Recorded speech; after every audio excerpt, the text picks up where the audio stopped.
Please rise for the Pledge of Allegiance. I pledge allegiance to the flag of the United States of America and to the republic for which it stands, one nation, under God, indivisible, with liberty and justice for all. One of you can close that door so we can get ready. All right, I will call this meeting to order. This is a regular meeting of the City of Milton Planning Commission.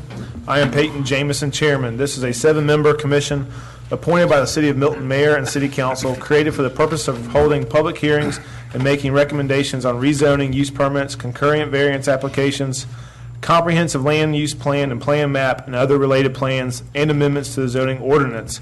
Allow me to introduce our fellow commissioners. To my left is Fred Edwards, Gerald Burchett, Paul Moore, and to my right is Chris Doty, Mark Bittner, and Noel Carpenter. The petitions will be heard in the sequence listed on the posted agenda. I would like to acquaint you with some of the rules and procedures conducting this meeting. The applicant and all those speaking in support of an application will be allowed a total of 10 minutes to present the petition. The applicant may choose to save some of the time for rebuttal following the presentation by the opposition. The opposition will be allowed a total of 10 minutes to present its position. If time remains, the opposition will be allowed to rebut. Since the burden of proof is upon the applicant will be allowed to make closing remarks, provided time remains with the allotted time. The staff of the Community Development Department will be keeping track of time and will inform you periodically of the remaining time for your presentation. Each speaker must fill out a speaker card before speaking and leave it with a staff member of the Community Development Department. All speakers will identify themselves by name, address, and organization, if applicable, before beginning their presentation. When an opponent of a rezoning action is made within 2 years, immediately preceding the filing of the rezoning action being opposed, campaign contributions aggregating $250 or more to a local government official of the local government which will consider the application, it shall be the duty of the opponent to file a disclosure with the governing authority of the respective local government at least 5 days prior to the Planning Commission meeting. A violation of the relevant state statute constitutes a misdemeanor. Therefore, if you have contributed $250 or more to a council member and you have not filed a disclosure prior to the Planning Commission meeting, the city attorney strongly suggests that you have someone else speak for your point of view. Each application has been properly filed with the Department of Community Development.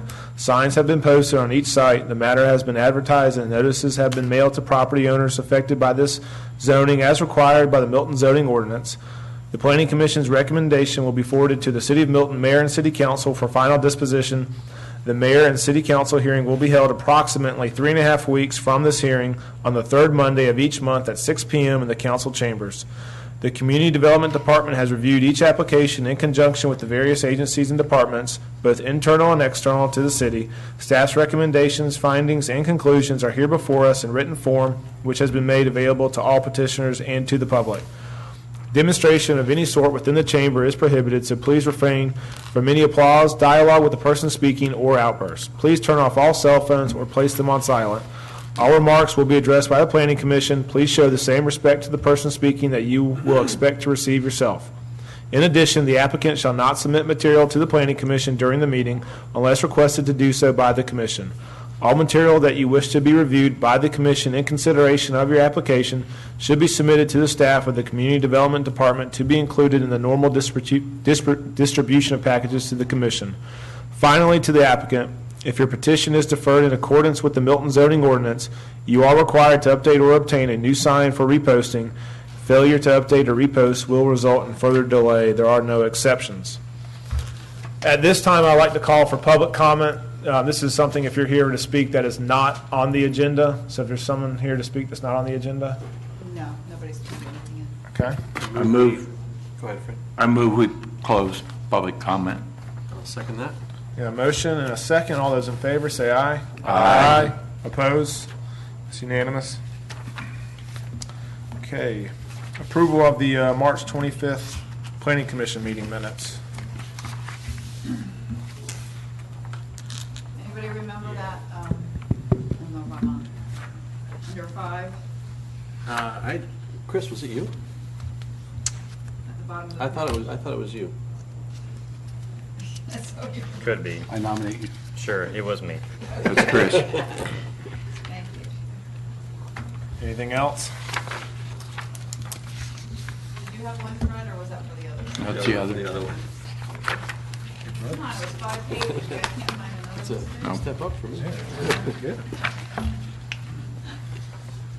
I move we accept the minutes of Wednesday, March 25th. Planning Commission minutes. Second. All right, got a motion and a second. Second, Gary. From Gary. All those in favor say aye. Aye. Opposed? That's unanimous. April 27th, or April 22nd, meeting minutes. I have one correction. Under number 4, motion was made by Paul Moore and seconded by Fred Moore. Even though we're joined at the hips, it should be Fred Edwards. Step up for me to be related to Fred. Okay. We get noted. It's my split personality. Any other corrections? All right. Can I make a motion? Yeah, open up for a motion. I move we accept the minutes of the April 22nd Planning Commission meeting with the one minor correction. Second it. All right, a motion and a second. All those in favor say aye. Aye. Opposed? That's unanimous. All right, Robin? Okay, our first item is RZ 15-12, Kings Close, with approximately 525 feet of frontage on the west side by Five Oaks Development, Inc., to rezone from AG1 agricultural to R2A residential to develop 5 single-family residences on 6.431 acres with minimum 1-acre lots. All set.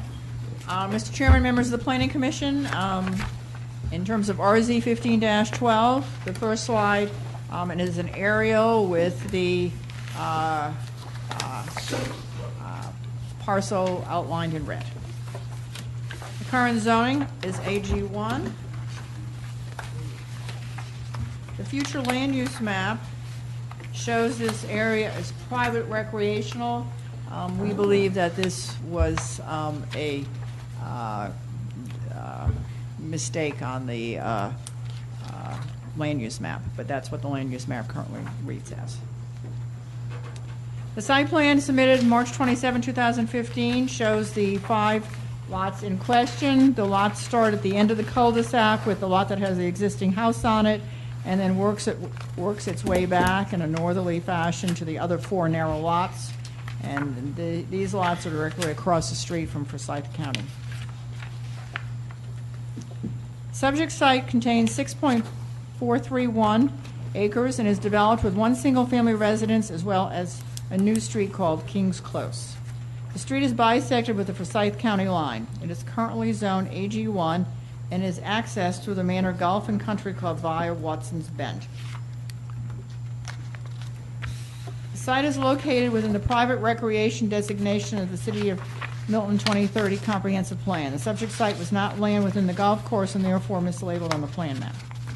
The applicant is requesting a rezoning to R2A residential to develop 5 minimum 1-acre lot, single-family residences at an overall density of 0.777 units per acre. The existing home will be torn down to allow a new structure on lot 75. Based on the applicant's site plan submitted to the Community Development Department on March 27th, staff offers the following considerations. In terms of the R2A development standards, you can see that they are all consistent in terms of what the applicant is requesting. They're all consistent with the R2A. Pursuant to Section 64-2392, the zoning ordinance requires sidewalks, which shall be constructed in accordance with the Department of Public Works standard plan, which requires sidewalks on at least one side of the street. Within the City Code, Chapter 50 subdivisions, it is required that sidewalks within residential subdivisions be a minimum of 5 feet in width with a minimum 2-foot beauty strip between the sidewalk and the curb. The site plan does not indicate the required sidewalks, but a condition is included to provide a sidewalk on at least one side of the street. The stormwater for this site will be addressed with the lake on the southern portion of the property. Homes within this development will be required to meet the Rural Milton Overlay District development standards. This includes maximum lot coverage of 25% where fronting on private streets. This percentage requirement is based on a recent amendment of the overlay by the mayor and city council. Otherwise, it appears that the development meets the requirements of the overlay. Arborist comments. The proposed rezoning would be subject to the same specimen tree preservation and tree density coverage as the existing zoning development standards. It appears that the 42-inch water oak between lots 71 and 72 should be preserved. It appears that some of the trees on lot 75 will be removed to build a new house. In terms of the impact on the Fulton County School Board, the estimate is that there will be a total student increase of between 2 to 6 students. In terms of a cost-revenue analysis of this development over a 15-year period, it appears that the city will accrue a revenue of $12,776. Community Zoning Information Meeting. On April 27, 2015, the applicant was present at the Community Zoning Information meeting held at Milton City Hall. There was no one in attendance for the subject site. Public participation report. Staff received the report on May 18th. The applicant's public participation meeting was held on May 13th between 5 and 8 at the Brumbelow Reese offices located on Highway 9. There was one person in attendance at the meeting. He was representing the Manor HOA and was concerned that this property is not part of the Manor covenants. The applicant's attorney and the HOA attorney are trying to work out this issue. City of Milton Design Review Board meeting, courtesy review on May 5th. They stated that there appeared to be no other solution for the site. Standards of review. The proposed 5-lot single-family residential subdivision developed at a density of .777 units per acre is consistent with the adjacent development to the north, west, and south within the city of Milton, and the Mariner Golf and Country Club, which is zoned AG1 and developed with a minimum 1-acre lot. To the east in Forsyth County, it is zoned R2R, which requires a minimum lot size of 22,000 square feet. Further to the east is zoned MPD, Master Plan Development, at a density of 1.84 units per acre. It is staff's opinion that the proposed use and density is suitable with adjacent properties within the city.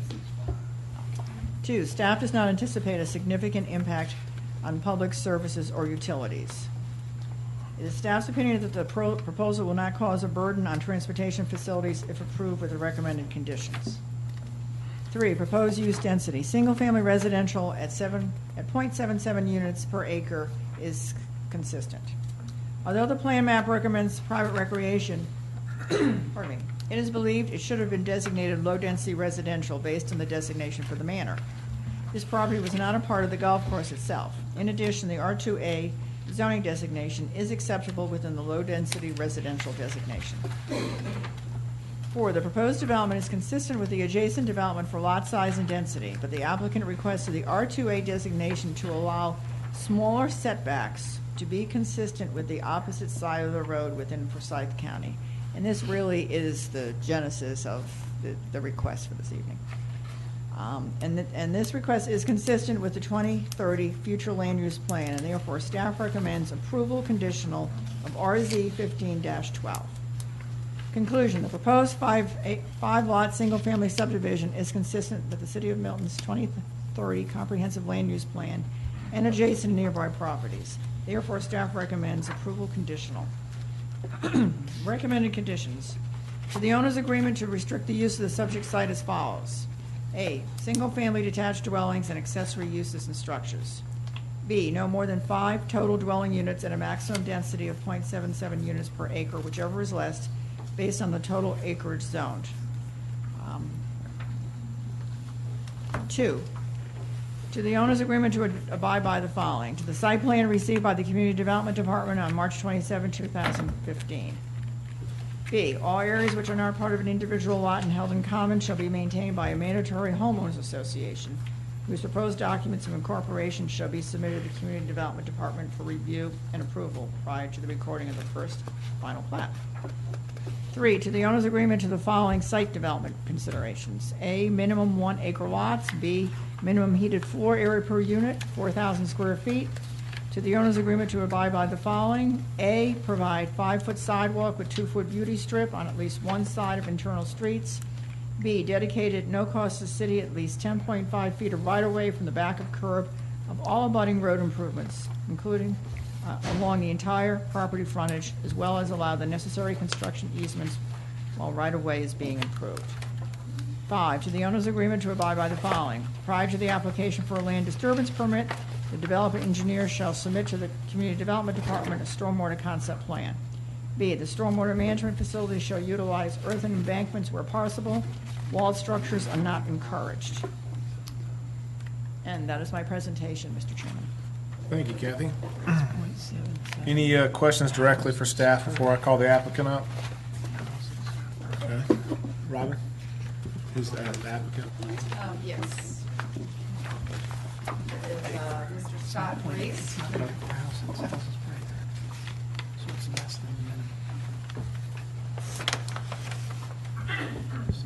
Just before you start, Scott, is there anybody else who wants to speak on any of these items? You need to fill out a card and then just bring it up to me. So they could actually have more. Bigger house. And we have a lot of people out there, and we make sure we have everybody. Okay. What's the matter?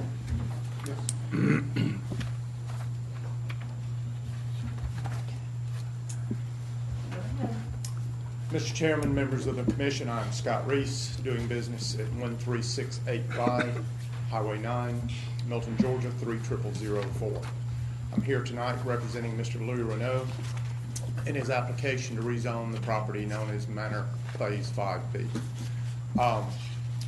The property is currently zoned AG1. We're seeking R2A as staff has gone through. I think we've covered pretty much everything. The major reason we are here is the location of the property. The street is bisected by the Forsyth County, Fulton County line. What that creates is a zoning discrepancy between the Forsyth County property and the Fulton County property. We're trying to find the best solution to have uniformity down this street. We could have gone through, or when we met with staff, one way was to go the AG1 with variance request. Both staff and the applicant decided the best thing was to rezone the property in accordance with the proposed designation on the 2030 land use plan. This would still keep the 1 acre lots, but allow the finished product to be uniform from one side of the street to the other side of the street, with this 15-foot side setbacks, the rear setbacks and front setbacks essentially stay the same. So that's what we're seeking. It allows for the development of the lots with side entry garages and really pretty large houses. The first 2 lots that were on Watson's Bend, we did not ask, or we went ahead and developed those under the AG standard because they adjoined or touched other lots in the Manor subdivision that were currently AG. This particular section that we're asking for the rezoning only touches the golf course and the reuse pond. So it does not, in fact, touch any other lots in the neighborhood that our developer did not himself construct. So we tried to stay as consistent as we possibly could, and I will reserve any extra time to answer any questions or rebuttal. Thank you for your time. Thank you. Okay, Any opposition, Robin? yeah, actually, we don't have any opposition, just another support. All right. Bring them on up. I'm sorry. Oh. I'm sorry. I was reading his. Are you in support or opposition, sir? You didn't. Honestly, I don't know. Okay. Why don't we just put them in the opposition so it doesn't take up Scott's Okay. time, I Yeah, guess. That that's makes fine. sense? Okay. Okay, so Ed Dunbar. Okay.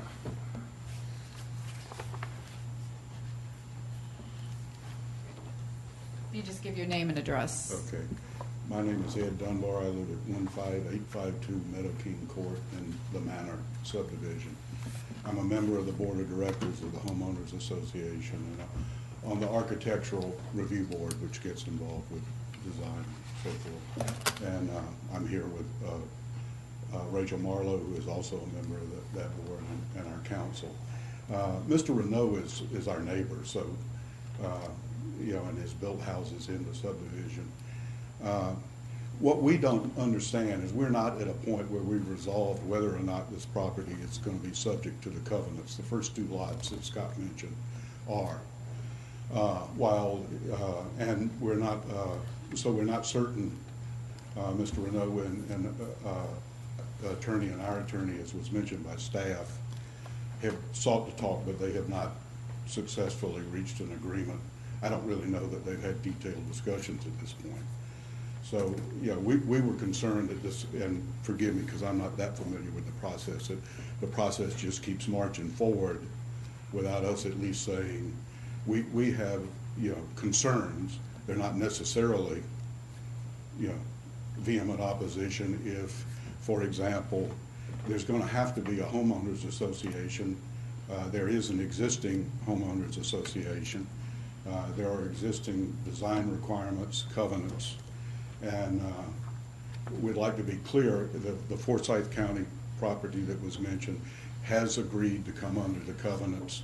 All of these lots are within the circumference of the golf course, so the only access to these roads will be through the Manor subdivision, which roads have to be maintained by the existing homeowners association. So there's a good bit of things that we're not 100% clear on. I did attend, there was one person at the public meeting, and that was me, and that was exactly our concern, that we're not 100% sure, and a lot of these things have not been resolved as of yet. So we wanted to bring that to your attention. I don't know whether, in the process, whether we ask that, can this be slowed down so that these discussions can be resolved? We don't want to sit here and just say we're vehemently opposed to what Mr. Renault wants to do.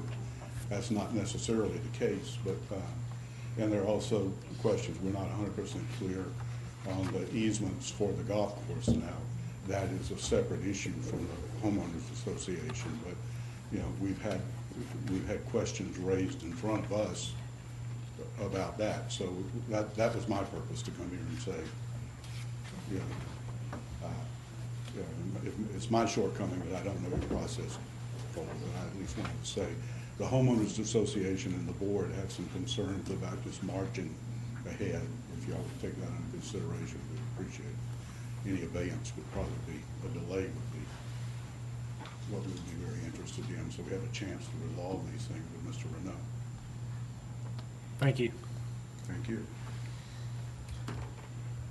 I don't have any more cards All right. for this item. So. And Scott?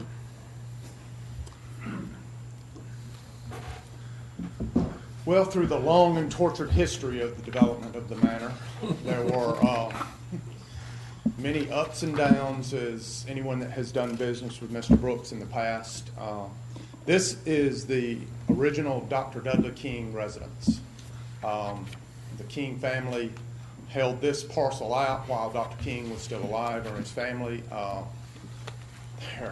This is a private legal issue between this property and the manor to work out their covenant situation and all. I understand, and I hope, my understanding is from the applicant that the attorneys are trying to find the best solution. But that being the private issue there, our issue is, we have a plan that meets all of the guidelines for development within the city of Milton. It's AG1 now. It meets the 1 acre lots. It just would not be as good a plan with the R2R across the street in Forsyth County. This is looking for uniformity in this particular piece of property. So I will try to answer any questions if you have any. Otherwise, thank you for your time. Thank you. You have a rebuttal, Mr. Dunbar?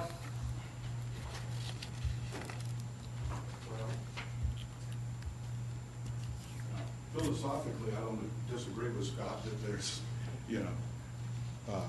some private issues here, but it becomes a very public issue. And, you know, and I do understand we're talking about properties that were long held by prominent families in Atlanta and Norfolk. Mr. Renault himself is from an old family. But this land, pieces of this land has been sold off, whether it was to JD or other people. The Forsyth Group has just been sold off out of that land. So, you know, I ask myself, you know, whether or not it, you know, it is entirely a private issue. You got all of the homeowners, over 200 presently in the manor, who are paying to maintain the roads, the gates, everything else, and we'll going forward. And that just, if we press on, we leave all that wide open as to how that's going to be resolved, and, you know, precipitate a lot of complexities for people who are residents of Milton and taxpayers and property owners. So, yeah, I'm not, like I said, we are not at a point where we're saying, oh, goodness gracious, we can't, yeah, this is awful. But there are a lot of wide open issues as far as we're concerned. So, is that fair enough? Yes, sir. Thank you. Closing remark, Scott? You good? It's, once again, a legal issue. I'm not prepared or licensed to practice law in this particular case or any case, but there are concerns, and the applicant has told me that they are trying to work through all the issues. But once again, we feel like that's a separate issue between the applicant and the manor. You know, this is just setting side building lines as opposed to the AG1 development. So that's our position on that. Thank you. All right, thank you. That will, no other cards? Okay. That'll close No, I don't public. have any other cards. All right, I'll close public comment. I'll open it up for questions for staff or the applicant. Can I ask staff a question? Sure. The roads or the manors, they're privately maintained. Correct, yes. Would they have to give them access to the codes, to the gates to let them in? I mean, how would you build a house that you may not be able to get access to? I mean, what rights do they have to use those roads if they're not paying? I mean, do we have had this before? I mean, why would they get access? They've worked it through no matter what. For instance, there's a brand new subdivision that's coming in, a very large AG1, that it took some time to figure out how it was going to happen, whether it was going to be accessed from outside of the main road or whether it was going to be internal, and it was decided upon and agreed upon to be accessed from Manor Bridge. And it's true, it really is not an issue for zoning, because they could be coming under AG1 and we would never know about this issue. So it's an issue that's between the two of them. But obviously, he already, you know, there's a final plat that's being finalized, and between the two, Forsyth County and our jurisdiction. So, I mean, I guess ultimately, no matter what, whether it's being rezoned or staying AG1, that has to be an issue that has to be resolved, and it doesn't really have much to do with zoning. Yeah. So. Well, I think to Mark's point, as important as that is, that's the manor's trump card on figuring out how to make it work. But that's really, as important as that is to this, I don't know that that's something that we really can weigh into our decision this evening. That's correct. It's a legal issue between the two parties. Yeah. Yeah. So is there an answer to that question?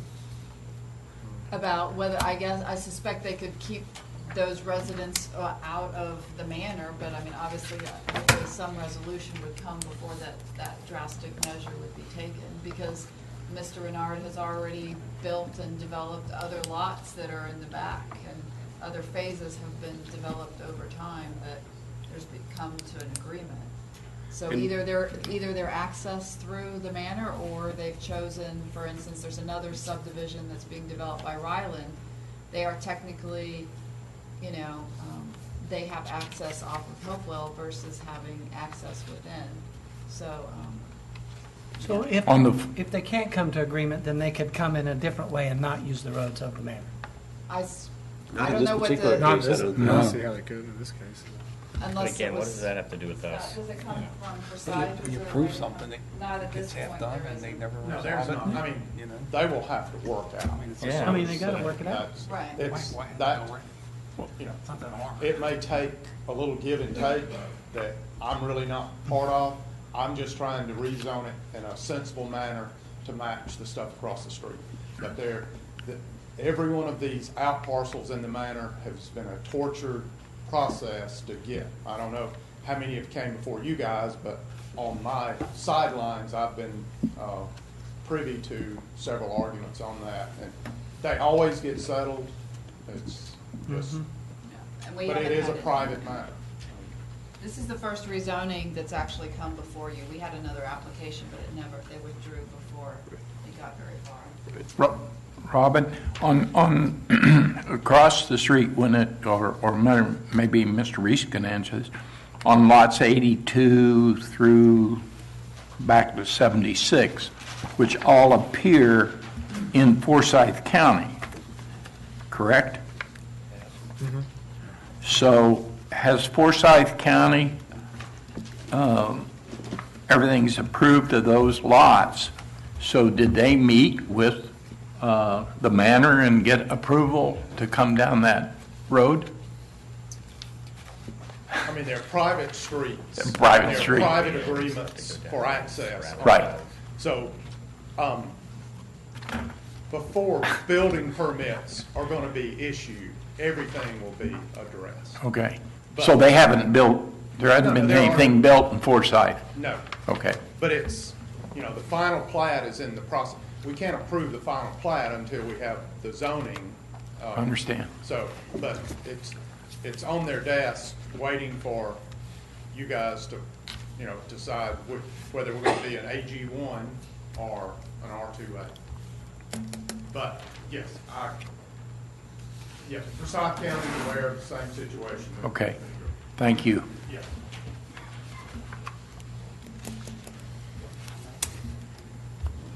Robin, or Kathy, in our assessment of this, in my mind, this is like an upzoning. You know, you're providing more usable land with going to R2 from AG1. And in a case like that, is one of the things that we're being asked to consider as to whether there's a hardship? There's not a hardship as far as when you rezone. That's only for variances that you have Right. a hardship. That's why I'm asking the question. So we don't have to consider whether there's a hardship in this case. Right. I mean, they could, the problem what they mentioned about the variances, it would be impossible to get variances for all of the setbacks because you can't have more than 10% of a subdivision, and it would have included all of them. So that was an impossibility to come through with variances. Okay. My next question is, am I misinterpreting the maps that are before us? If I look at the drawing on page 5 of 14, it looks like that there's an existing structure on the property that's incorporates the lake, or the pond. And then on the original document with the color document, it may very well be that structure is just, you know, blended with the trees, and the clarity doesn't allow me to see that as clearly. But is there also a structure on the other end of those 5 acres on the first lot coming off of, or Watson's Bend. coming into King's Close? Yeah, so what happens is if you look at the site plan, and to the right off of Watson's Bend, Which map should I look at? those first 2 lots that front Watson's Bend are already developed, and it's a part of another phase, so. Right. you're I see looking that. For the next, so to the left, you have Here, the next look- 1, look. 2, 3, 4, 5 lots. Robin, look at this one. Okay, So here's the developed area, right? right. So I'm seeing a structure here, and then is this other map depicting a structure down here? There is a structure down there. On That's lot the old- 75? Right, it's Right. the original homestead. That's lot 71, and you're correct. Right. So that structure is not depicted on this map. And so what's happening to that structure At the end of the cul-de-sac? on lot 71. Lot 75 is being demolished, is what I heard. And 71 already exists, it's just another lot that's not in the legal description of this rezoning. What fronts on Watson's Bend is not included. I'm still not, somehow I'm not connecting with you on this. Scott, go ahead. Lot 71 is being constructed, new residents on it, under the model home exemption clause. I Right, don't you're know the allowed to full do it. extent, but every subdivision is allowed a model home for, I guess, for your realtor office, whatever. So it's allowed, the building permit is issued before the final plat, as long as it meets all the setbacks. We turn in a site plan based upon, and there is a model home under construction on 71. And you'll also notice that we've got a 25-foot side setback that is the AG zoning against, from the north side of 71. Can you, So that's like an AG lot, correct? Yeah, that's what he was saying. There's- Okay. So I'm still not getting it. So this is not the new construction. Yes. That is a new construction. That is the new construction? Yep. And it can be constructed that close to the pond? It looks like it's, Apparently. look at the color. Yeah, it's right there. See, I don't have that same color, but I don't have it. what, I mean, there is no construction within any of the pond setback limits. it's 75. What am I looking at? What is It that? must be 75 feet. from the- Now, if that is an aerial photograph, Yeah. Dr. King's original cattle barn That's what it was is. on there. That's what it is. That's taken That's down. what it Oh, is. is that gone? Yeah, Yeah. a year or It's two not a ago. house, okay. That's what that is. Let's strike all the other conversations. Okay, got it. That was Fair the enough. Dr. King cattle barn that's been removed That's gone. 2 years Okay. ago. Okay. Okay. Great, that helps me a ton. Yeah, there was a I was like, chicken I can't house there, too, but it's- Okay. it's gone. Yeah, you're right. Darn Google.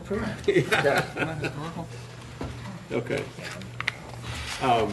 Okay, so still on the same line of questioning though. In the consideration of what the total acreage is for buildable on here, are we contemplating the steep slope and the pond in the buildable land to get to this acreage?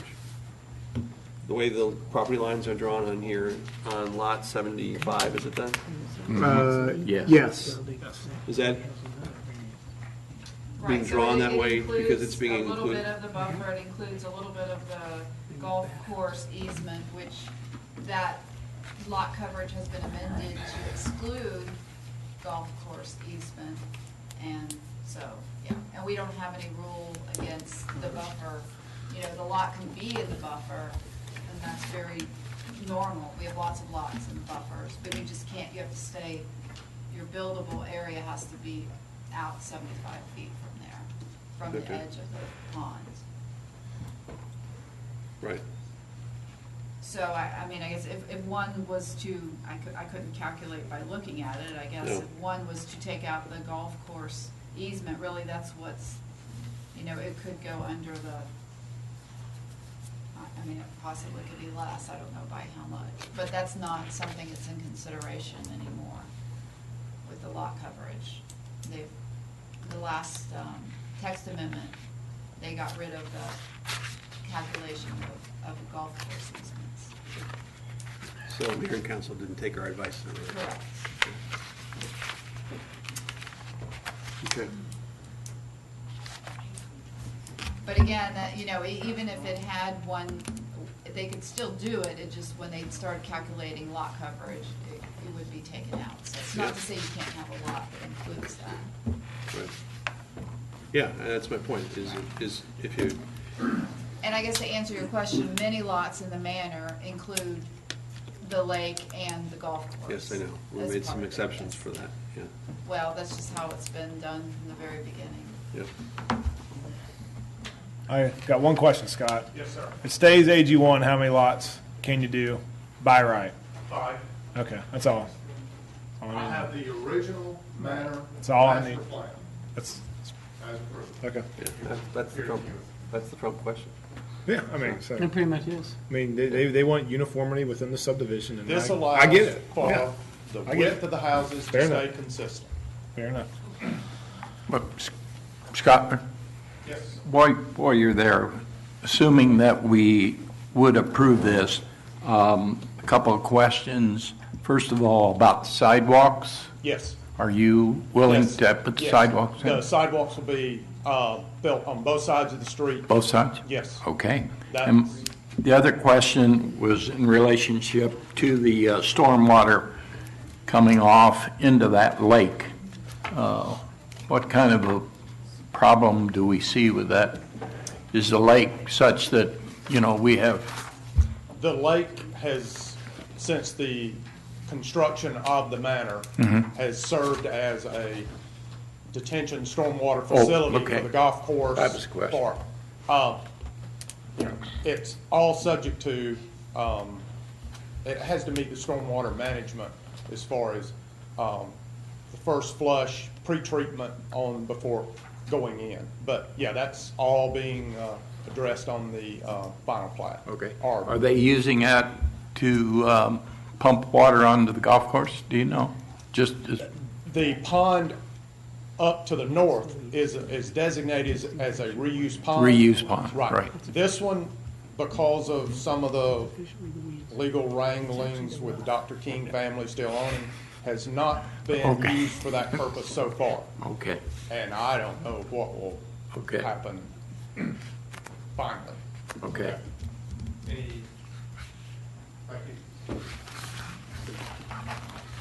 Any more questions for staff before I open it up for a motion?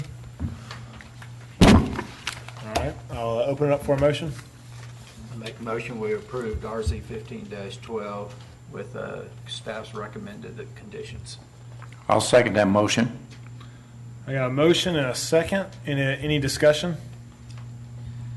Hearing none, all those in favor say aye. Aye. Oppose? That's unanimous. So the next item is U 15-03, BC 1502, 2780 Bethany Bend by Bob Dyke to request a use permit for a daycare facility for after-school program and summer camp within an existing church and a concurrent variance to allow a non-opaque fence for the playground enclosure. And do I Thank have you. any, I'm sorry, do Oh. I have any other cards? Anybody wants to speak on this item? Okay. This slide shows you an outline of the applicant's property. The current zoning is AG1. Future land use map shows this as agricultural, equestrian, and estate residential.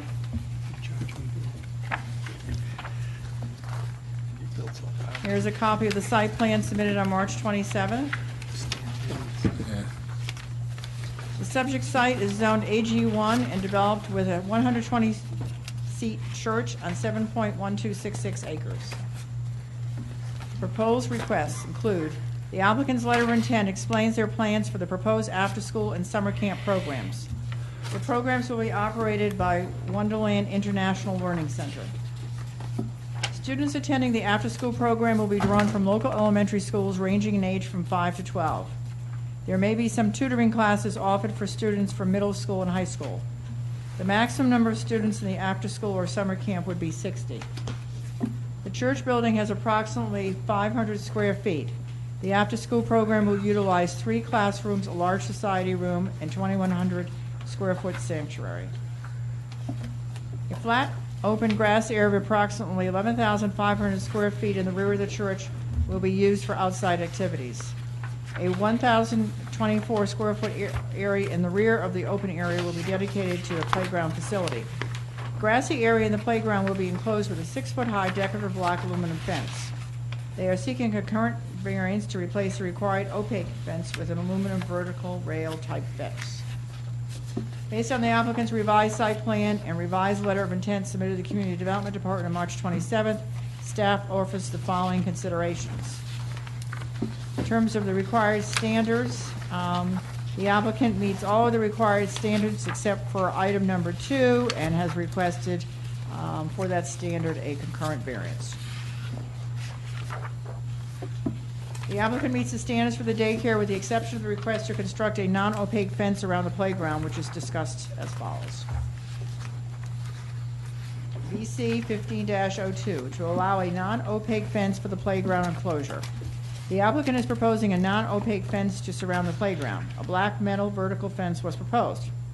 At the design review meeting, they asked if a 4-board horse fence could be installed. The applicant is open to that if it looks good at 6 feet as required by code. Staff has subsequently found that the state does not allow for chicken wire for fencing, which is used for equestrian fencing. It is staff's opinion that installing a non-opaque fence is consistent with the goal of the city to limit opaque fences and walls. Staff recommends approval conditional of VC 15-02. The proposed site plan meets the requirements of the rural Milton Overlay District as required, and there are no specimen trees impacted by the development of the playground or fenced-in area on the site. In terms of the fire marshal comments, 2 emergency exits leading from different sides of the fence surrounding the playground but not through the building may be required. In addition, the interior will need to be reviewed for compliance for fire code based on the educational function of the use. Community Zoning Information Meeting. On April 28th, the applicant was present at the Community Zoning Information Meeting held at Milton City Hall. There was one member of the community in attendance at the meeting. The following issues were brought up at the meeting. The proposed after-school program would produce too much traffic in the area. When the church was originally approved in 1997, there was not supposed to be any additional uses. Staff notes that this was not in the conditions of zoning from 1997. The kids in the playground will disturb the adjacent neighbors. City of Milton Design Review Board held a courtesy review meeting on this issue on May 5th. They requested no primary colors, and they requested to install a 4-board horse fence unless alternative is required by code. Public participation report. The applicant held a required public participation meeting at the Morning Star Chapel at 8 p.m. on May 18th. There was no one from the community or other interested parties at the meeting. Use permit considerations. 1, the proposed use within the existing church is located in the land use category community facilities in the City of Milton 2030 comprehensive plan map. The proposed use permit for daycare facility is permitted in the AG1 agricultural district when it is associated with a church and is consistent with the community facilities land use category. 2, compatibility with land uses and zoning districts in the vicinity of the property for which the use permit is proposed. Subject site is located near the northwest corner of Bethany Bend and Hopewell Road. There are scattered single-family residences to the north and northeast. On the northeast corner of Bethany Bend and Hopewell Road is zoned neighborhood unit plan for a total of 24 single-family residences. To the southeast is Cambridge High School, and to the south is Kings Ridge Christian Academy. Further to the southwest is North Park, and the staff's opinion that the proposed after-school and summer camp uses are compatible with adjacent and nearby properties if approved with the recommended conditions. 3, the proposed use's effect on the traffic flow, vehicular and pedestrian along adjoining streets is minimal, based on the estimated afternoon left turns into the site are 7 for drop-off and 7 for pickup during the peak periods for the use. In addition, the average daily trips on Bethany Bend are 8,800 per day. And so this amount of traffic meets the threshold for the left turn lane that's currently in existence. The drop-off and pickup times will occur outside of both the school peak hour and evening peak hour. The proposed site provides adequate open space on the site if approved with the recommended conditions. 5, the site meets the required buffers and landscape strips at the time of the approval of the use permit for the church. Since that time, the city has adopted the Rural Milton Overlay that requires a 75-foot undisturbed buffer and 10-foot improvement setback. The applicant is only adding a fenced playground area, but the site plan indicates compliance with the 75-foot undisturbed buffer and 10-foot improvement setback. In addition, the existing configuration of the site and vegetation meets the requirements of the rural view shed that require buildings to be 60 feet from the road.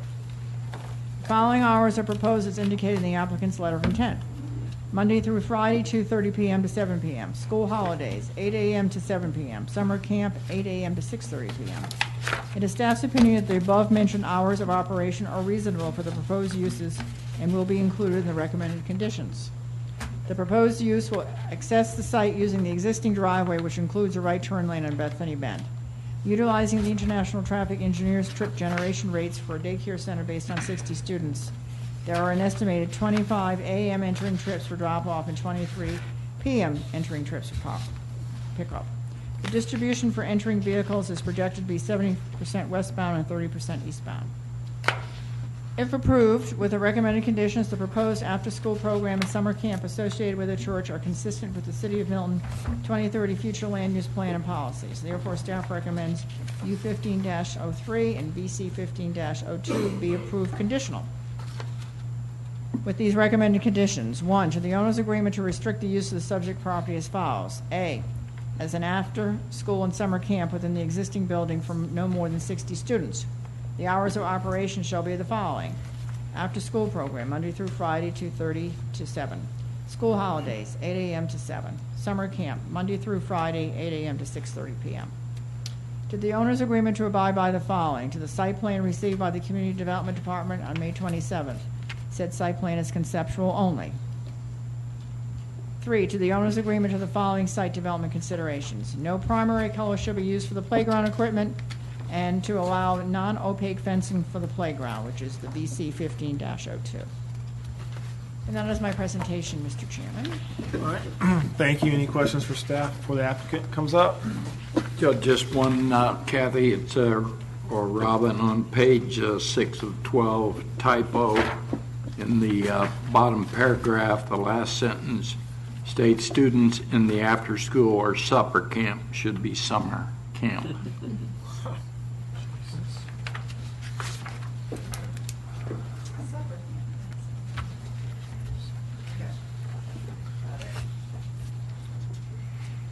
Okay. Have the applicant. Mr. Bob Dyke. Is there any opposition? I don't have any cards at this point, so. Yeah, no opposition. Okay. Thank you. My name's Bob Dyke, and I'm a member of the church, and I just want to thank the planning staff of the City of Milton, because obviously as a church we are not experienced at zoning, such as builders and things, and I just want to say they've been great. They've been helping us through this process the whole time, so thank you to Robin and other people who helped us on this. I think the question that we had and we wanted your feedback on was this fence issue. What we'd like to do is have the most attractive fence possible, yet still meet the state code, which I believe is for a 6-foot fence for an after-school program or daycare facility. And I know the design review board recommended a horse fence, type fence for a rail. So my only question was, when I went and searched on the internet, I wasn't sure the aesthetic of the 6-foot horse fence or ranch-style fence. But if that's common, I think we would be fine to do that. For us, it would be cheaper to do that. Very little of the fence is actually going to be seen from the road, because most of the fence goes around the back of it, and a little bit will be seen as you drive by at the top of our parking lot. But if a 6-foot non-opaque ranch-style fence is something that is not uncommon, then I think we'd be happy to do that. Has anybody seen that height of What is our, Well, I got a what is our code call for? What's the maximum height in our code? Well, it's the use permit that requires a 6-foot, and Yeah. so that kind of trumps everything. Right, but what is our standard? Our standard. Maximum height? I think it's more like a 5-foot, so it Fine. looks a little odd. I do think that the Monkey Farm on Hopewell It does, did do a it's 6 larger, foot, yeah. taller one for their safety. Yeah. But then again, they were allowed to use a chicken wire, where Right. when I checked with the code, it specifically says no chicken wire. So I don't know how you would finish, a equestrian fence without chicken wire to keep people in, kids in, so. We don't, I just want to make sure his formal, you mean close public comments. So we I'm can- sorry. Chicken wire is different. Chicken wire, I think, is the little It's a smaller little round, hole, it's a little octagonal. but with the metal, It's not the 2x4 type of yeah, metal I think that's that's on most not, I don't everybody's think, fence. consider that chicken wire. Just FYI. Well, I would have to run back and get the sheet that says it, because it's not just chicken wire, it's, unless it was true. There were a list of things that weren't allowed to be used, so I would have to double check on that. I just want to, I guess are you formal, is this your formal presentation? Are you done with that, and then we'll get in discussion. I just want Yes, to because our formally. staff report really did Okay. a great job. I can't really add anything to that except that, you know, I think a daycare program is a use that churches do all the time, and I think it would be a nice benefit to the community, so. you know. Thank you. That'll close public comment, and now we'll open it up for questions. Right. On the back side, not around the playground, I think the regular standard fence that we require would be fine. Around the playground, I have two pictures here, one which shows a 6-foot, what I'd call wood prison fence, as compared to a metal. Now, is that what we're referring to, Robin, as the black aluminum fence? Correct, yes. Okay. My question to you, sir, not knowing the space, that being around the playground, would that still serve to keep the kids inside the playground?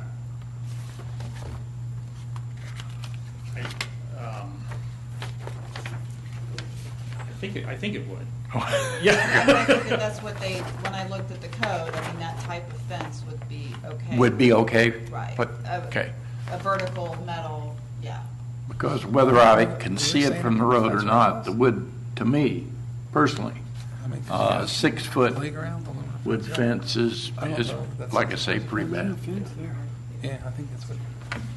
Yes, our original thinking was to do a opaque fence around the backside, which nobody sees, and then along the parking lot, which you would see a little bit from the road, would be a black aluminum fence pole that would be 6 feet. That was the original thinking.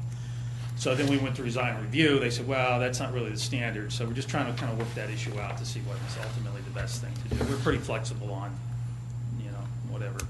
I mean, that's a general standard. I mean, it's usually along the roadways that we have equestrian fences, and as long as we can't see it, we don't really care whether you do a. Right.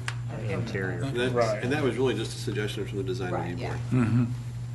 So we're not asking them to meet a code.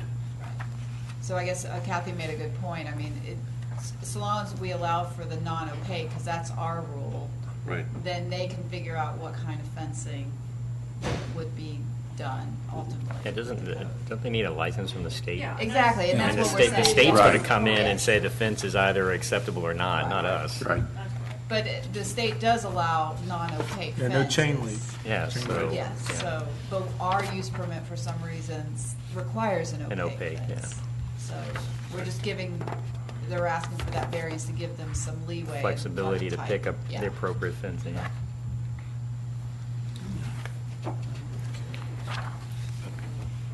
Robin, the other question I had, the hours of operation, they have the right within this to, I assume, change if they decided they only needed summer camp from 8 to noon. Are they restricted as far as the hours of operation? No, I mean, so, yeah, you're correct. If they ended up doing half days, they don't have to go to 6:30. That's just the maximum. That was, okay, the maximum, all right. That's all I had. I have a question about the Monday through Friday hours of operation. The 2:30 window that opens for them, what's the standard release time for Kingsbridge and for Cambridge? Do we know that? Well, Cambridge wouldn't use it for No. after-school program. No, it's not about that. It's about Oh, traffic. okay. Traffic.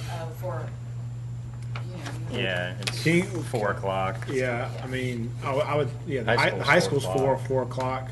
The Kings Ridge Elementary. Is Rob- Cambridge 4? Oh, yeah. High school, yeah. High I thought it was school. 3:30. No, Okay. I don't know. I don't know about the elementary at Kings Ridge. So.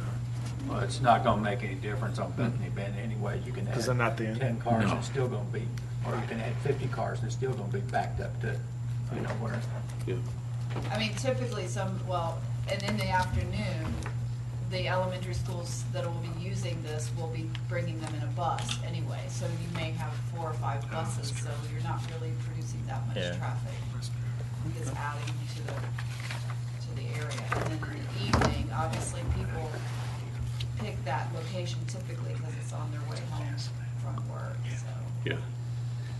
You know, it's fine when you look at the standard hours and standard releases, but you've got, you know, Friday night football games and that kind of stuff to weigh into that too. And just want to make sure, I'm not opposed to it, I just want to make sure we've contemplated some of those things.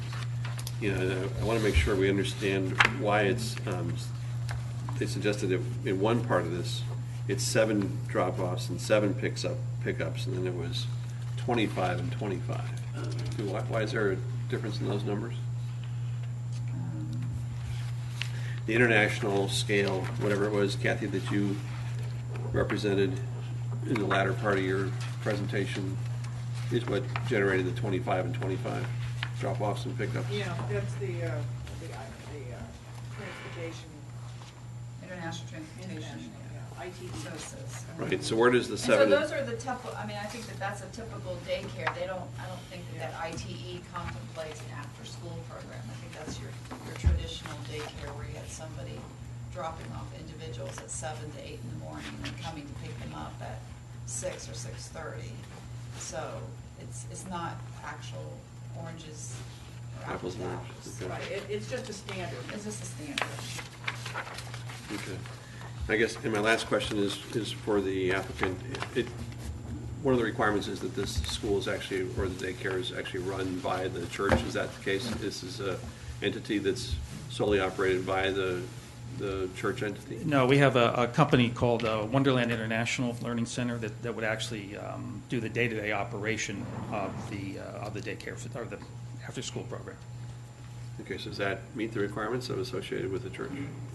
Questions for staff?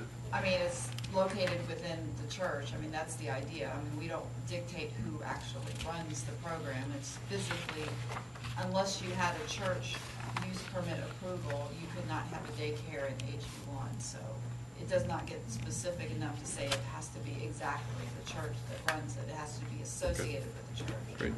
Okay, thank you. Any other questions for staff? All right, I will open it up for a motion.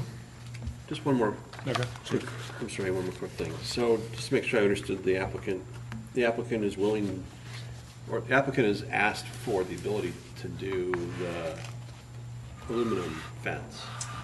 They're saying a Non-opaque. non-opaque. Non-opaque. See, that's what the variance is for. So then they can have the flexibility to figure out whether it's going to be aluminum or whether they could figure out a way to do the equestrian or whatever. So that is up to them. Yes, and the code And then- for the Right, state. they have to meet the state code. Right. But my objective is just to get away from the opaque fence. So in the motion, we don't have to make a motion for the opaque to Right, not. it's already written. That's why I sent you As a that condition. addendum. Is Yeah. it's at the end, the very last condition Yep. on the revision. Okay, To allow a non-opaque fence for the playground. perfect, thank you. Yeah. All right, thank you. I'll open up for a motion. I move we approve U 15-03 and VC 15-02 with staff's conditions.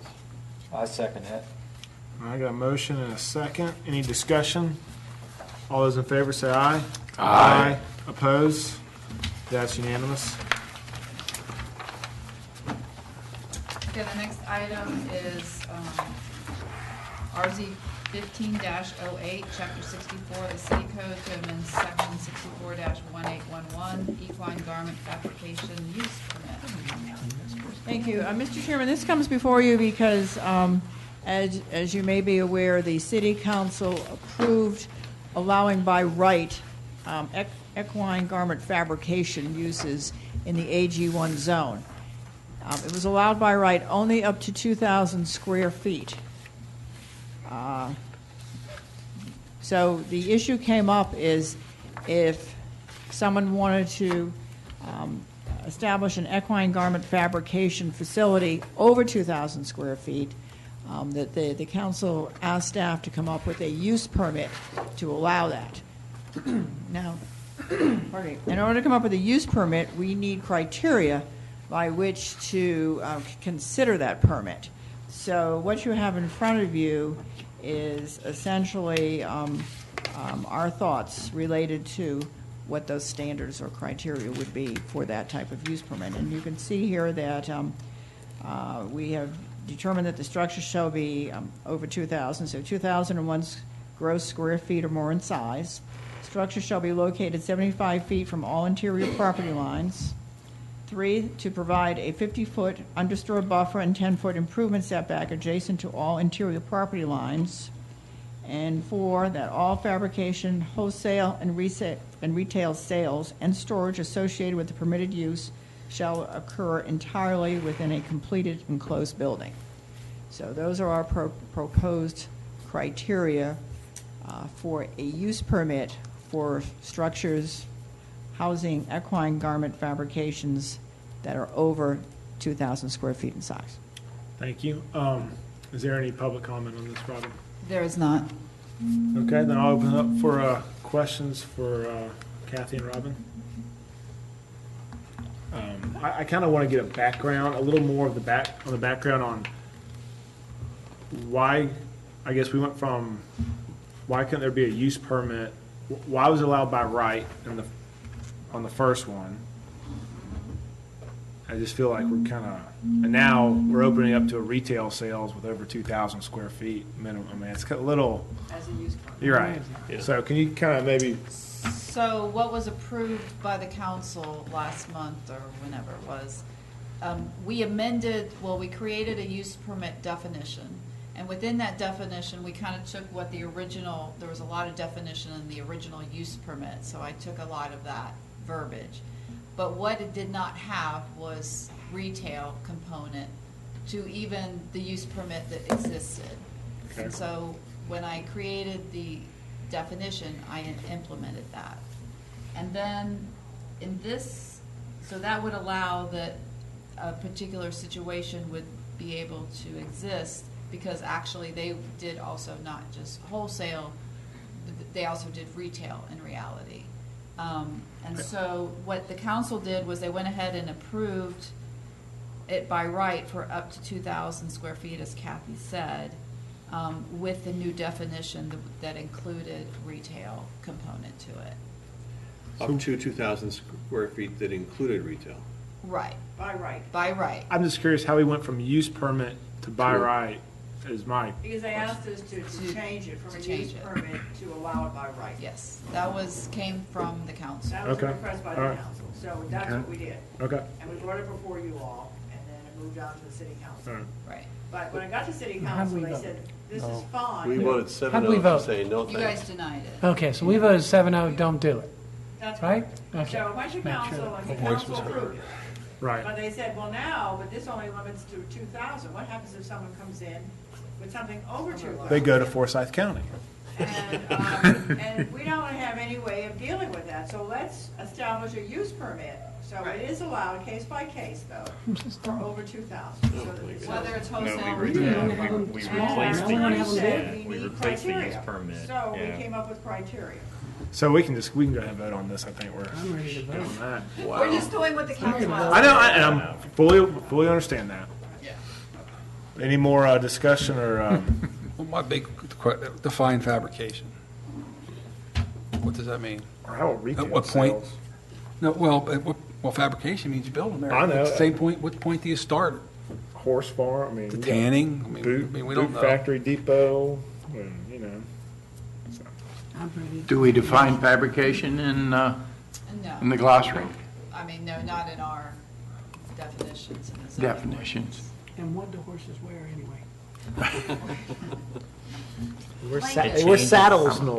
Well, the Changes equine per- garments are the same as Yeah. horses. Changes by the season. Shop on QVC like everybody else. It's a special treatment Some- for somebody. some- I sure would like to know who the hell it is. What difference is it? Are you making a motion? Because you're legislating for one person, and that's ridiculous. That's not what we were here to do. Oh, let's make the motion. All right. Any more discussion or questions for staff on this topic? Nope. I will open it up for a motion. I make a motion that we deny the equine garment fabrications required by this, what are we calling this? ordinance? You're denying the use, RZ or use permit. RZ 15-08, right? Yeah. I'll second it. We got a motion and a second. Any further discussion on that? All those in favor, please say aye. Aye. Opposed? That's unanimous. Man, so silly.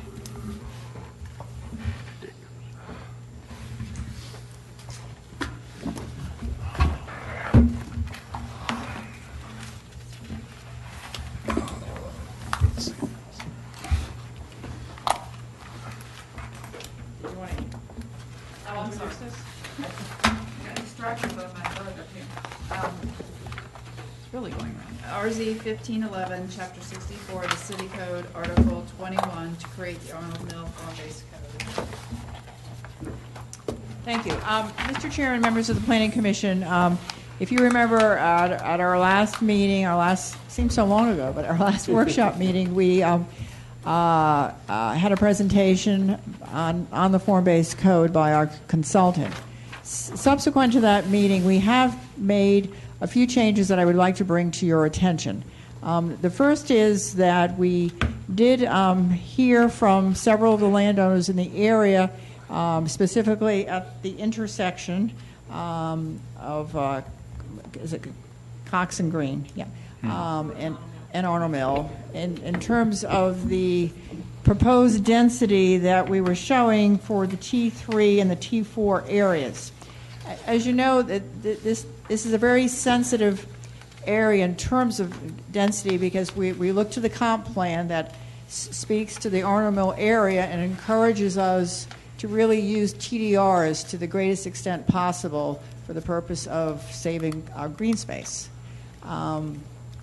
So that was certainly something that we were concerned about, and we also listened to the members of the community who attended our focus groups and our community meetings, and we felt that the vision for this area should be one of, yes, a little commercial crossroads, but more in keeping with a hamlet type of growth development as opposed to a crabapple type, which to us is a village. So if you can compare visually a hamlet more like a Birmingham Crossroads or even a little less than that, as opposed to crabapple, which is a denser, walkable community. So with that in mind, we did we have by right and then, of course, by TDR in terms of what the density is. And we originally started out in the T3 with 1 unit per acre up to 5 with TDRs. And in the T4, we established with 3 units per acre up to 6 with TDRs. So based on our conversation with some of the landowners in the area, we did agree to add an additional unit to the T3, making it a 2 unit by right up to 5 units, and for the T4, 3 units by right up to 6 units. And we felt that we was still keeping the intent of the vision for the area, but in a spirit of cooperation and understanding where those landowners were coming from, we felt that this would be acceptable. But I guess we felt that that was the maximum that we could give, still maintain that hamlet type of vision that we thought that the plan had established and this form-based code would implement. So that is one major change. The second major change is, if you remember, we had as a placeholder all the architectural styles, and we had just put in those from Crabapple and said that we were going to work with our city architect to come up with a more custom, suitable set of architectural guidelines to suit this area. And Michelle and Bob Buscemi, our architect, did work on that. Now, I'll let Michelle explain to you the overall intent that we hope to accomplish and how we got to where we are with the architectural guidelines that you see within this document. And then I'm going to sit down and I'll take questions from up there. Okay, is this on? Okay, so for the architectural guidelines, with discussions with Bob, we decided to use some guidelines that already existed, that got approved through the council for the southeast corner of the Birmingham Crossroads, I don't know if you guys were involved or remember when that came through. It includes the vernacular style as well as the Queen Anne, which already existed in the Crabapple form-based code. We figured those two styles were the best appropriate for the honor mill, and then we used the architectural guidelines from that Birmingham area for the more details. So if you look on 4.16, point something, that'll be the 4.16, that's the architectural standards, and they're the two, vernacular and Queen Anne, and then it refers back to the architectural styles in the back of the form-based code towards the back, and you'll see those, and you'll see the drawings as well, which are two of the styles that already existed in the Crabapple, the vernacular and the Queen Anne, as depictions, drawings back there, so we felt those would work. And I'll just make a note that actually the planning commission didn't see it. It was a zoning Oh, okay. modification to that 2004 zoning, rezoning, so for the southeast corner. And it was something that was come up with, as Michelle stated, that was approved by the council. It was very specific conditions for those houses to be developed. Is that y'all's report before I call? Yes. No. Any public comment? Okay. Public comment? Yes. Is it, Mr. Don Hosfeld. is it just one? Anybody else want to speak for the Arnold Mill? Anybody? Okay, Okay. that's it. Thank you, Mr. Chairman. If I could, so that it's clear who I'm speaking for this evening, could I pass these out? Sure. It just simply has a map with our numbers to make it clear. I have that.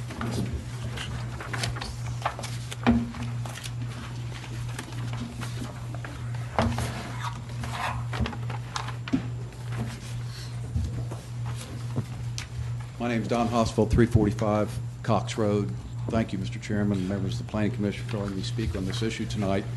The map that you see before you is actually a core group that came together starting about 2 years ago when this process was first brought before the landowners. I specifically represent Danny Elkins and Chris Asbell sitting here at the Georgia Golf Center. You may be familiar with it on Cox Road. They've been operating for over 20 years. The other three on the end, you've gotten some transmittals from Mr. Mitnick. He is not able to attend this evening, and I won't address those. I'm here to address just in general our overall feeling about the form-based code. I might add that the interest of that core group is that Danny and Chris have been operating. Danny lives on the property. I don't mind saying that they have been working the land because I've actually seen them on lawnmowers, digging up irrigation. They've done a nice job of keeping it nice and clean, but this is their investment. This is what they have positioned themselves for over the last 20 years. The other property owners have owned the land from 25 up to 43 years, so there is a real vested interest at that intersection. We were very excited about 2 years ago when the goal was presented to us of creating an activity node, and that activity node was based upon having planned growth. That's a no-brainer for you all. Staff does a nice job of doing that, and we enthusiastically, I believe, got involved in that process. And with that, I'd like to first, it would behoove me to say thank you to Ms. Fields and her staff, and especially Michelle, for answering my numerous phone calls and the others in that core group, and always doing it in a responsive manner. I'm not saying that in jest. I'm saying that because it's very important. This is a big decision that's being made here this evening. But our overall attitude is this is a golden opportunity for us to be able to create something that is very successful. You've already got a template in Deerfield, and you've got a template in Crabapple. Now, the visioning study, to summarize, as Ms. Fields just said, the best way that I heard it said was exactly what she said, is the Crabapple was a village and Arnold Mill is a hamlet. But what is interesting is that the density was removed from it, but the template was allowed to be used. In other words, you have T3 and you have T4. The density, the overall densities have been modified slightly, but in general, they're about the same density in those areas. And our conversation with you tonight is not about density, because I think the visioning study and the form-based code that you have before you tonight speaks specifically to that density. And with the TDRs of purchasing it, those densities are certainly acceptable. However, the significant difference between the two is what is called the permitted right. And I'll just use T4 as an example. T4 allows for 5 units per acre as a given right, and in the other form-based codes, and 3 units per acre in the code for Arnhem Mill. That is a significant difference. And one thing that I find is very interesting is that in the history of your 2 form-based codes that are in place right now, not one TDR has been purchased. Now, I know there was one pending and maybe it closed, but in the 3 years that it's been established, not one TDR was purchased for communities to increase their density. Now, in the world of capitalism and developers, in an area to where growth is targeted, I think that's something that just creates a question mark as to why. And the economics today, I think there's a reason for that. To look at what TDR value is today, as it has been determined, which is very difficult to be able to determine because it's based upon how many setting sites are available and what they want for those TDRs. But the economics of the TDR today, as we know it, diminishes the value of any increased density. The other reason is that the form-based codes that you had before allowed for reasonable economic use as a given right. That's an important factor.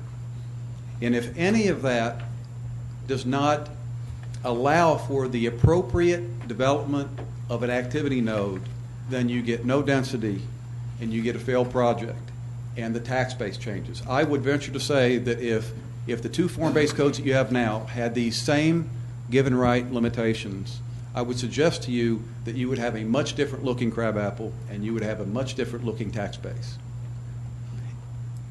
If that just isn't taken as face value, I think digging a little deeper would at least create the question mark. Because to a landowner, how could we ever determine the value of a TDR? There are too many moving parts to determine what that value is. It's what the person is willing to accept. There's no way to control it. The city does not control that. And if there aren't enough sending sites out there, you literally could be sitting on your project and not being able, you'd have to go knock on doors to try to create the TDRs. These are all questions that come into play. Again, that goes back to the fact that TDRs have never been purchased. Now, the purpose of the TDR, of course, is to create open space and to preserve the integrity of the city of Milton.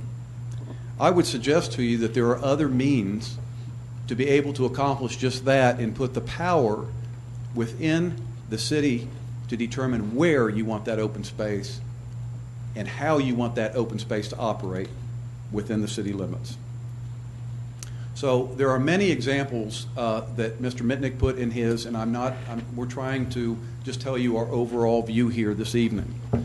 But we would strongly suggest or respectfully request that you seriously look at the given right, because I think the goal of this plan from the visioning right from the very beginning was to create a vibrant activity node. You want it to be successful. And the pure economics of, for instance, a T3 zone of having just 2 units per acre by given right and put in the world to increase it by purchasing TDRs. By our analysis, that TDR purchase, in order to get up to the density allowed, would cost over $60,000 an acre.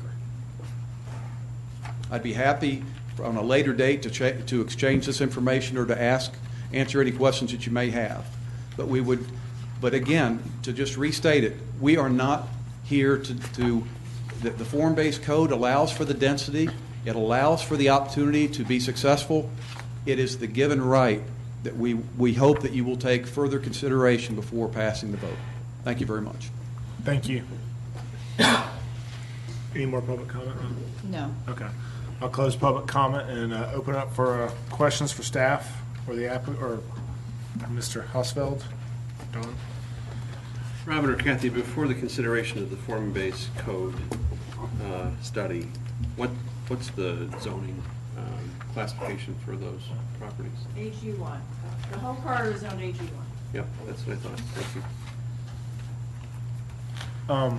Robin, in our workshop, wasn't the T4 or T3, wasn't it 2 unit? Didn't we get a bump up between now and then? Yeah. Can you tell me what that was?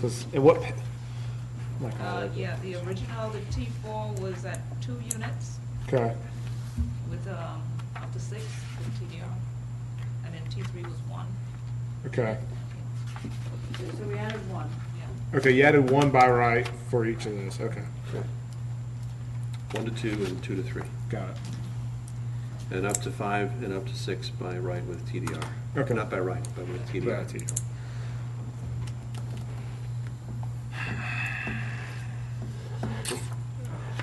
I'll talk a little bit if you want go? me to. Sure. Okay. for it.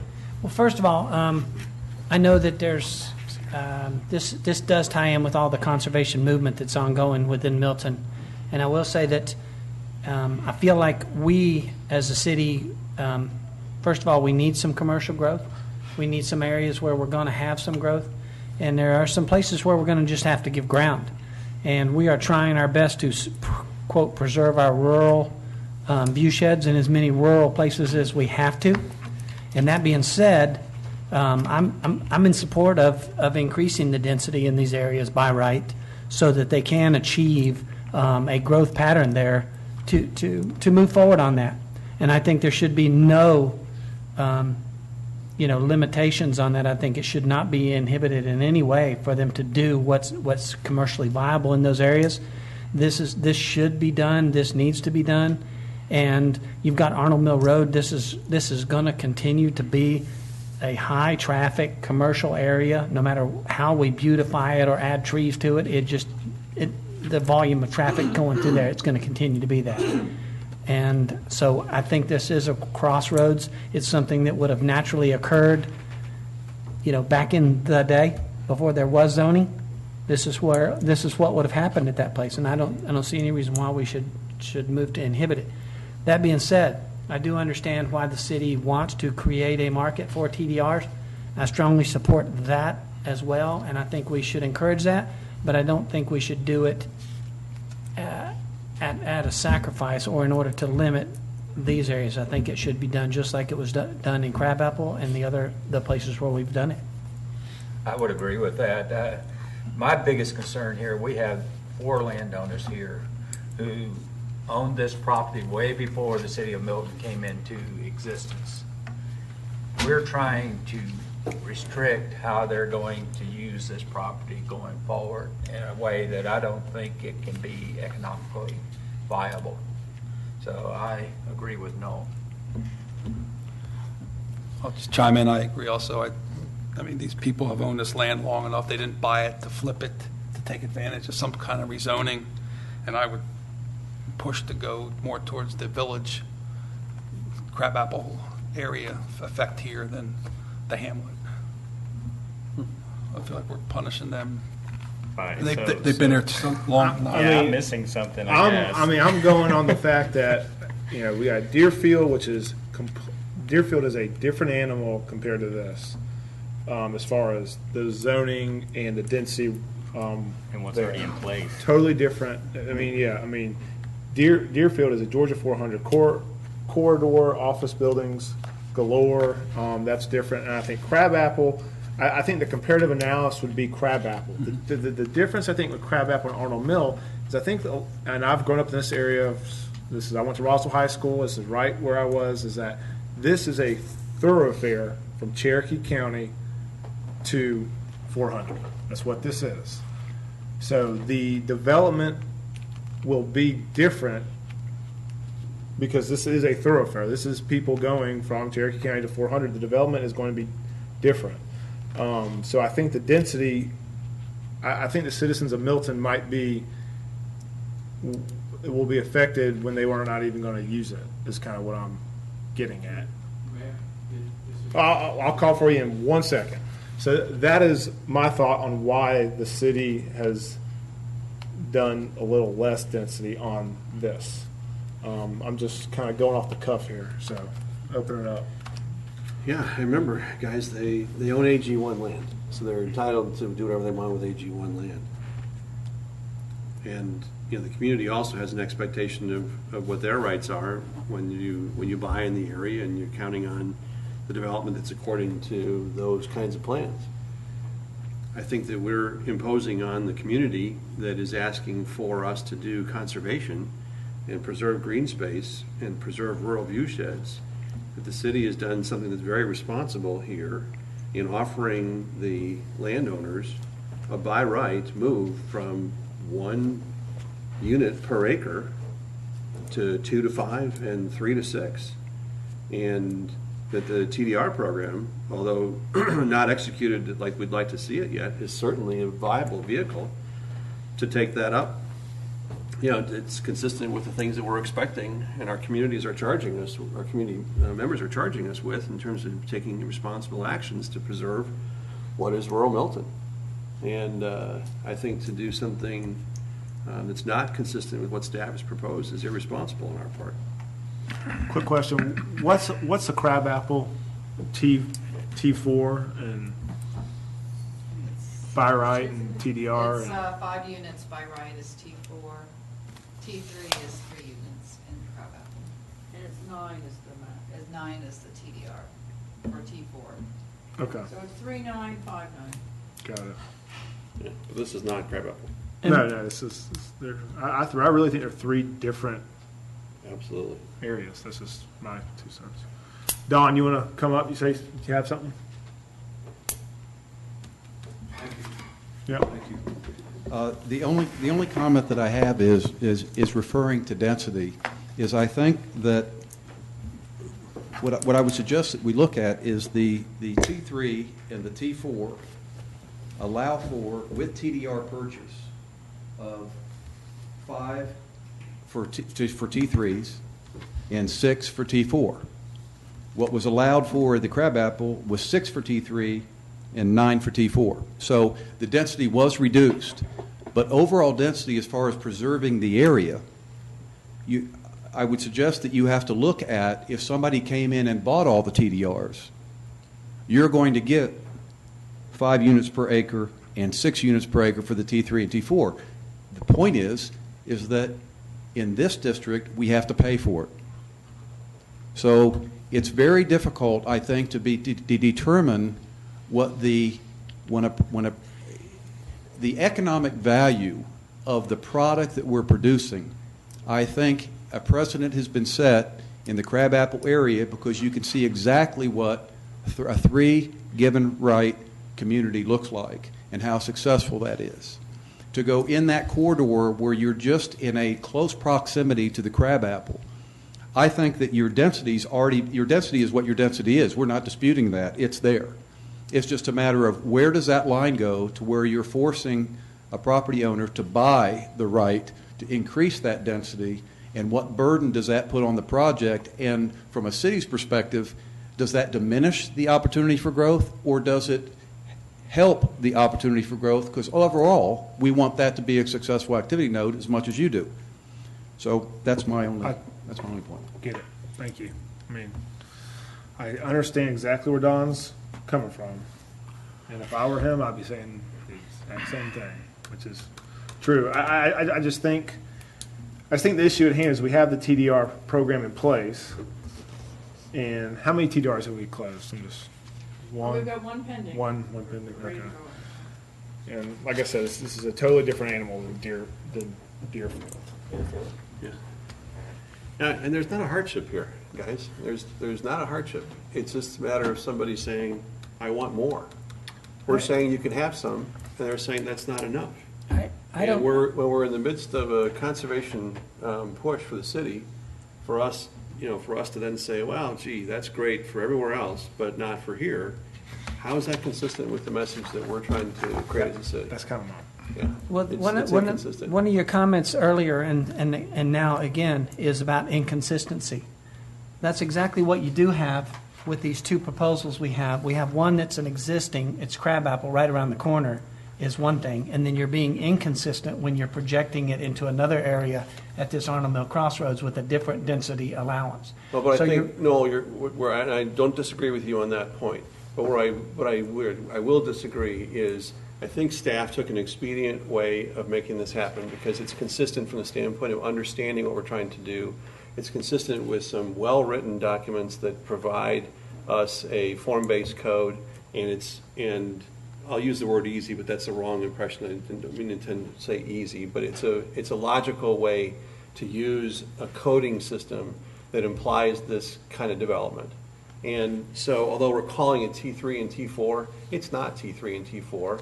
It's T3 and T4 with an adjusted density for something that's appropriate for development of this size at this community, or at this point in the community. If you called it, A2, or I'm sorry, A3 and A4, it would imply something different, right? It would. So it's just, we're talking apples and oranges, but we're blending it because we're calling it T3 and T4. Call it something else, and the density is appropriate. I just think when you said when you said consistent, I just don't agree. But when you said consistent, I just think Crabapple is not the same as Arnold Mill as far as like I said, this is a thoroughfare. This is what I think. So is Crabapple. See, Crabapple to me isn't a thoroughfare. You have City Hall going in. Yeah, it's going to be the city center. Yeah, it's more of the city center. So I mean, I'm just trying to. That's kind of where I'm going. We are all developing that into city center. It's been a thoroughfare. It's been a cut-through place for 50 years. But it's a cut through for Milton residents. I mean, it's Milton to Milton. It's not. I mean, that's just kind of my. No, I know. It's just not, Okay. If there was no code, both of these places would eventually develop into more commercial areas No, because they They're are AG1, crossroads. they can't. They're No, AG1. They can't. If One there unit was, per if acre. there was no code, If there's no government, if there was the way things were done, you If we you were had a still crossroads Fulton and you County. put a gas station, right. If you're still and full then you count. and then you put a store, not. and then you put a hamburger stand. We're not. I realize that, but what's trying to be created here is a crossroads look or a country type of atmosphere of something that may have been or may have been created. I guess what I'm saying is this would have been created at the time, and with allowing you to buy 3 more TDRs or 2 more TDRs, it can still be exactly like the density that's in Crabapple now. You see the point of that? You're allowing it to be created into exactly what Crabapple is. But they do have to pay for it to get that there. But they can have it. So by doing this, we're not stopping that from happening. You're just saying there's a cost to it in this location. And the cost That's inconsistent is with what we're preserving doing. rural Milton. But you're That not is a going to- primary objective for us. But you're not going to preserve anything because they're going to be able to. Yes, I am. I'm preserving the areas that are ascending areas. Exactly. Okay.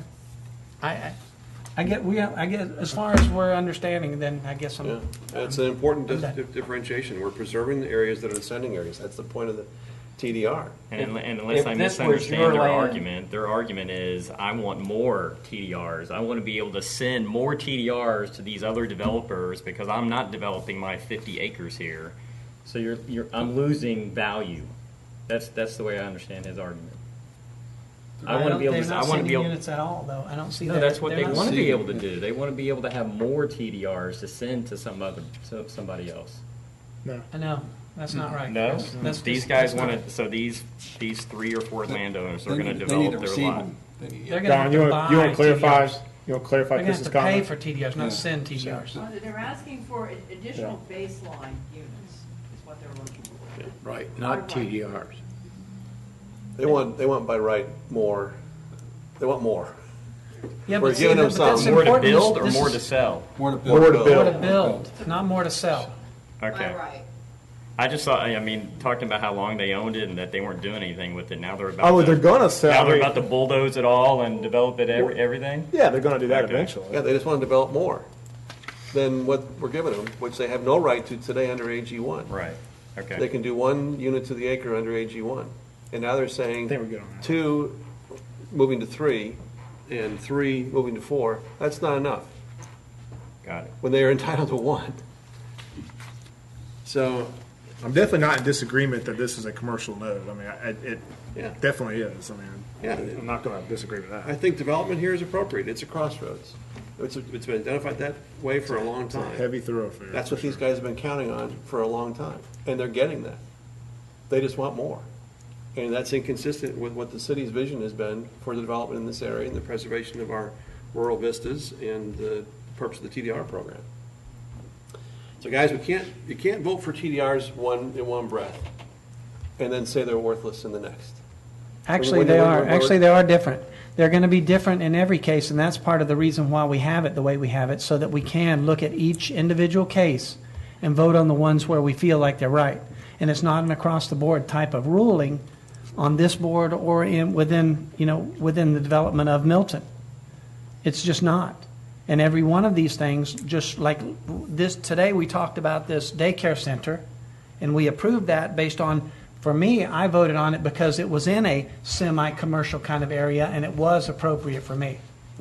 Okay, but the last time we were here, we talked about a church situation which was in the middle of 2 crossroads, not within reach of either of these crossroads. And so for me, a semi-commercial operation does not fit in that place.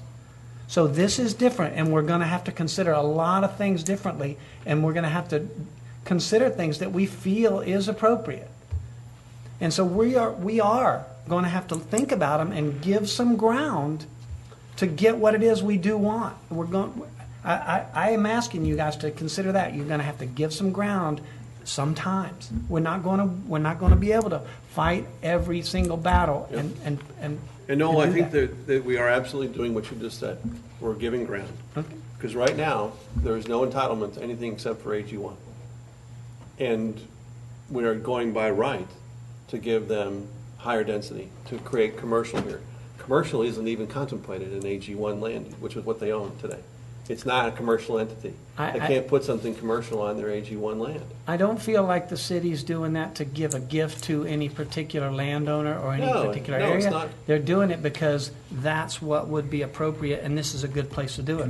We need some commercial development. Oh, yeah. We need Absolutely. some stuff. We Yep. need some townhouses. We need some stuff. I'm in total agreement with you. You know, But I we're- think everything in moderation. And to go from 0 to this, it's proposed by staff, that's already being upped by another by right entity per T3 and per T4, is another consideration and an accommodation to the process, where we've said, we heard you, Mr. Landowner, and we're, by consideration, going to give you something else. It's in addition to what was originally granted. And now what they're saying is, that's still not enough. We want more. And I just find that offensive. I think you can come back before us on an exception basis, but I think you need to accept what is a good first step here as designed by a lot of man hours, both by staff and additional professionals. They've created what is a darn good plan. I respect your opinion. And I do yours as well. Any more discussion? Anyone else on the table? Is there anything else in the document you want to say? Okay, I just don't think they're asking for, I just think they're asking for what was given at Crabapple. That's all. I don't think they're being greedy. I just think. But it's not Crabapple. I know, I get it. I kind of think it is. What's wrong with Crabapple, by the way? I mean, Nothing's wrong with Crabapple at all. Thank you. So, I mean, I kind of think this is another potential Crabapple type of area, and I think that all they're asking for is what was given there. I don't think they're being greedy. I think that's a fair, fair request. I get it. I'm trying to wrap my hand around the difference between Crabapple and Arnold Mill Road, and I see this more, like I said, as a thoroughfare than that village style. And maybe I'm just not conceptually seeing it, but like Paul said, I think this is a good start. And I don't want to. It's always easier to give a little more later on than to take away, because you pretty much can't take away anything. Because once you give it, you can't really take it back. That's kind of where my thought process is. Mr. Chairman, do I still have a moment? Sure. Sure. Yeah. Go for it. Absolutely. Yeah. Let me, one thing I want to say, sir, is it was never, ever our intent. I'm going to try to get you to think if I might, a little bit about where we're coming from. 20 years ago when they started there, Crabapple was just a street with a crossroads. And they watched the form-based code be drafted. There was land there that was AG1. There was land there that were others. And watched a city come together that grew all the way over to State Route 140, and they saw all this growth coming. Now, they didn't get in the business of developing that driving range and giving lessons and really upgrading their facility over the years to get rich. But in the economy as it evolves, nobody's getting into the driving range business anymore, and not everybody can do Top Golf. I mean, that's changed the entire character of going out and hitting a bucket of balls. Okay? So they've watched all this transpire. Okay? So when we got involved in this, we were heavily involved with it. We've been engaged. So when we look at what the overall density was in this form-based code, I know I hate using the reference to crabapple because they are two different animals and they are set up that way, but the form-based code dictates a certain density. The only difference is that when a T3 in crabapple that developed at 3 units per acre by the given right, and you take the same T3 at 2 units per acre, when Danny and Chris have to come up to purchase 1 TDR to get to the 3, those products will be very, very similar.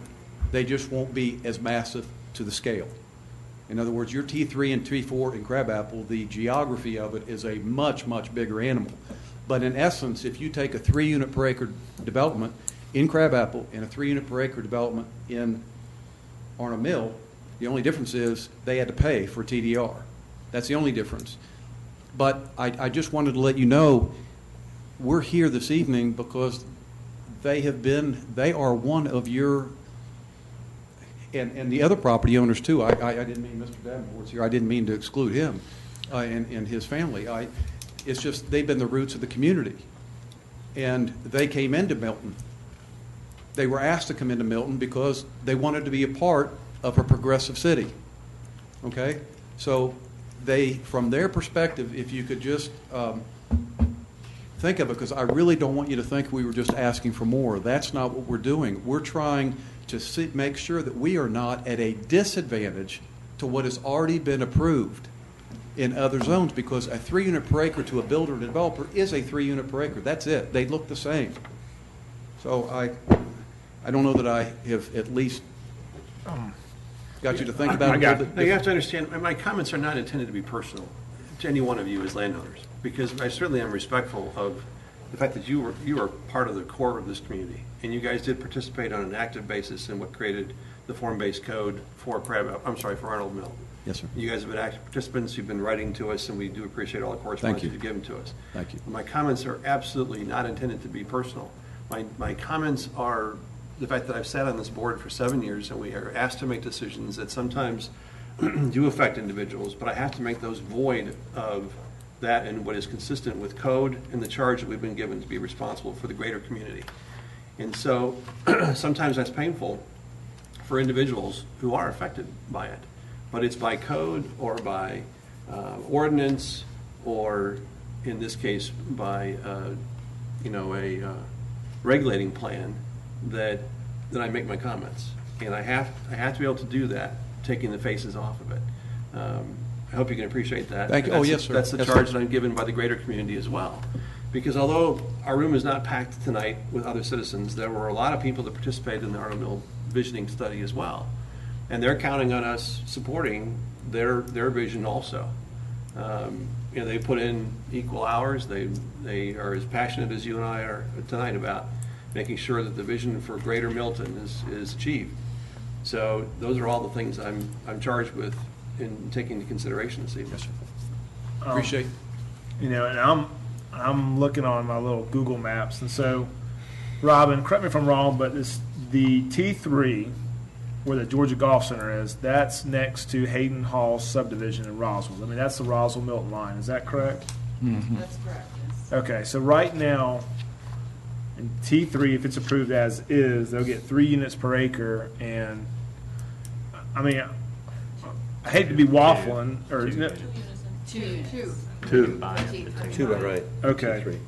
And they could get up to 5 units per acre, and that's next, and so I'm kind of just looking at the map and seeing where the development is going to be headed, and I can kind of see where that T4 open, I can kind of get there on the T4 open to maybe give a bump, but I mean, I'm just trying to look at.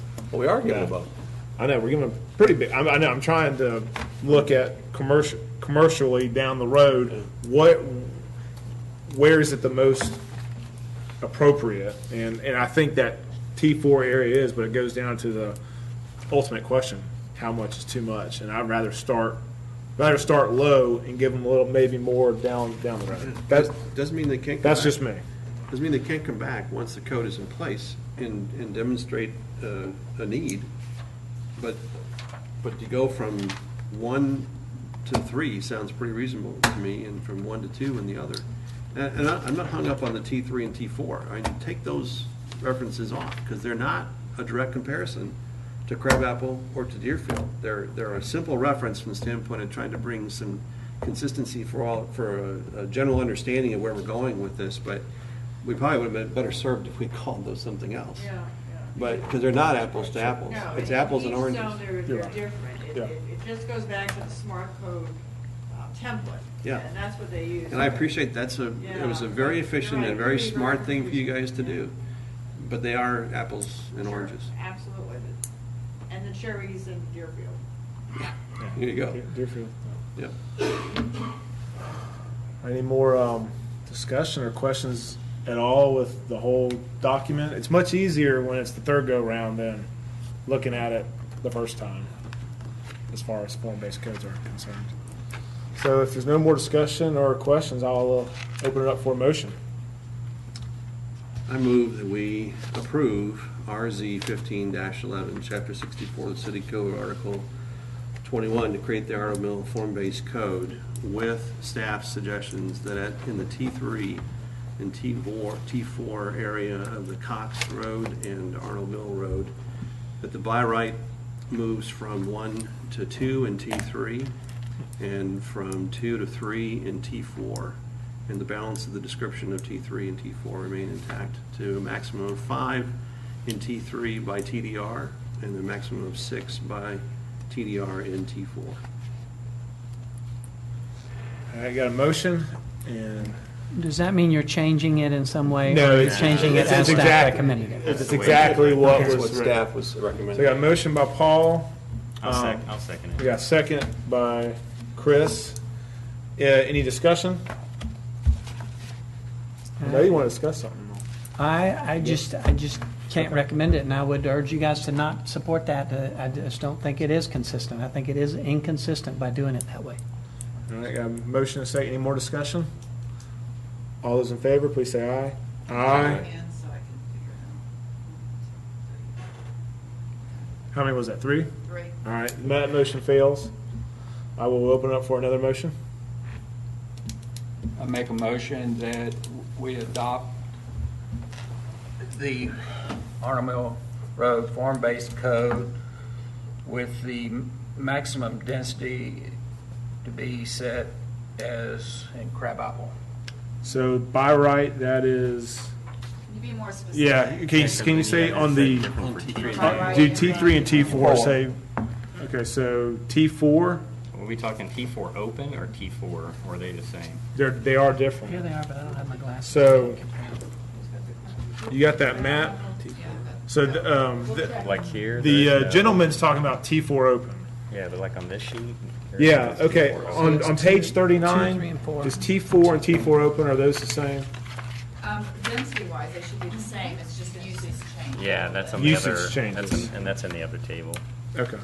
So, in Crabapple T3, it's Right 3 and 6. In Crabapple T4, it's 5 and 9. Okay. I'm sorry, say it to me one more time, Kathy. T3 is 3 and 6, T4, 5 and 9. 5 and 9. 9 being the TDR. Wow, guys. Is That's that- big. Will you Yeah. redo it? Yeah. Did it say that? Okay, cool. Yeah. All right, so I'll open up motion for Gariel. Yes.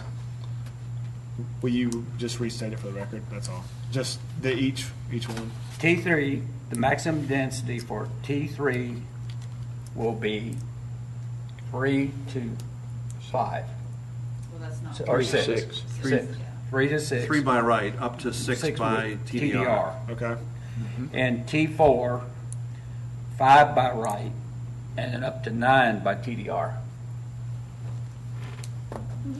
I'll second that. All right, got a motion by Gariel, second by Fred. Any discussion on that motion on the table? Guys, you can't go backwards. I'm just gonna tell you, you can't go backwards. And I think that's a mistake. This is not Crabapple. This is Arnold Mill and Cox Road, and they are very different in their current state. And I Are don't the think block that's sizes the same on these between the two? I mean, this is, 3,000 and 2,400. Is Crabapple the same? Let's see. Are they bigger, smaller? I think it's 18,000. Good question. So I mean, we're approving more Per. density, but at a bigger block size. That's a good question. block perimeter. So for T3, it's 3,000 in Crabapple, and for T4, it's 2,400. So that's the same. Max 3,000 and 2,400, and then what's Arnold Mill on that T? So it's the same. on that- The same. T10. I mean, it's the page 39. I Yeah. don't have my glasses, or I'd try to compare. I just can't see. Okay, now go to the next one again.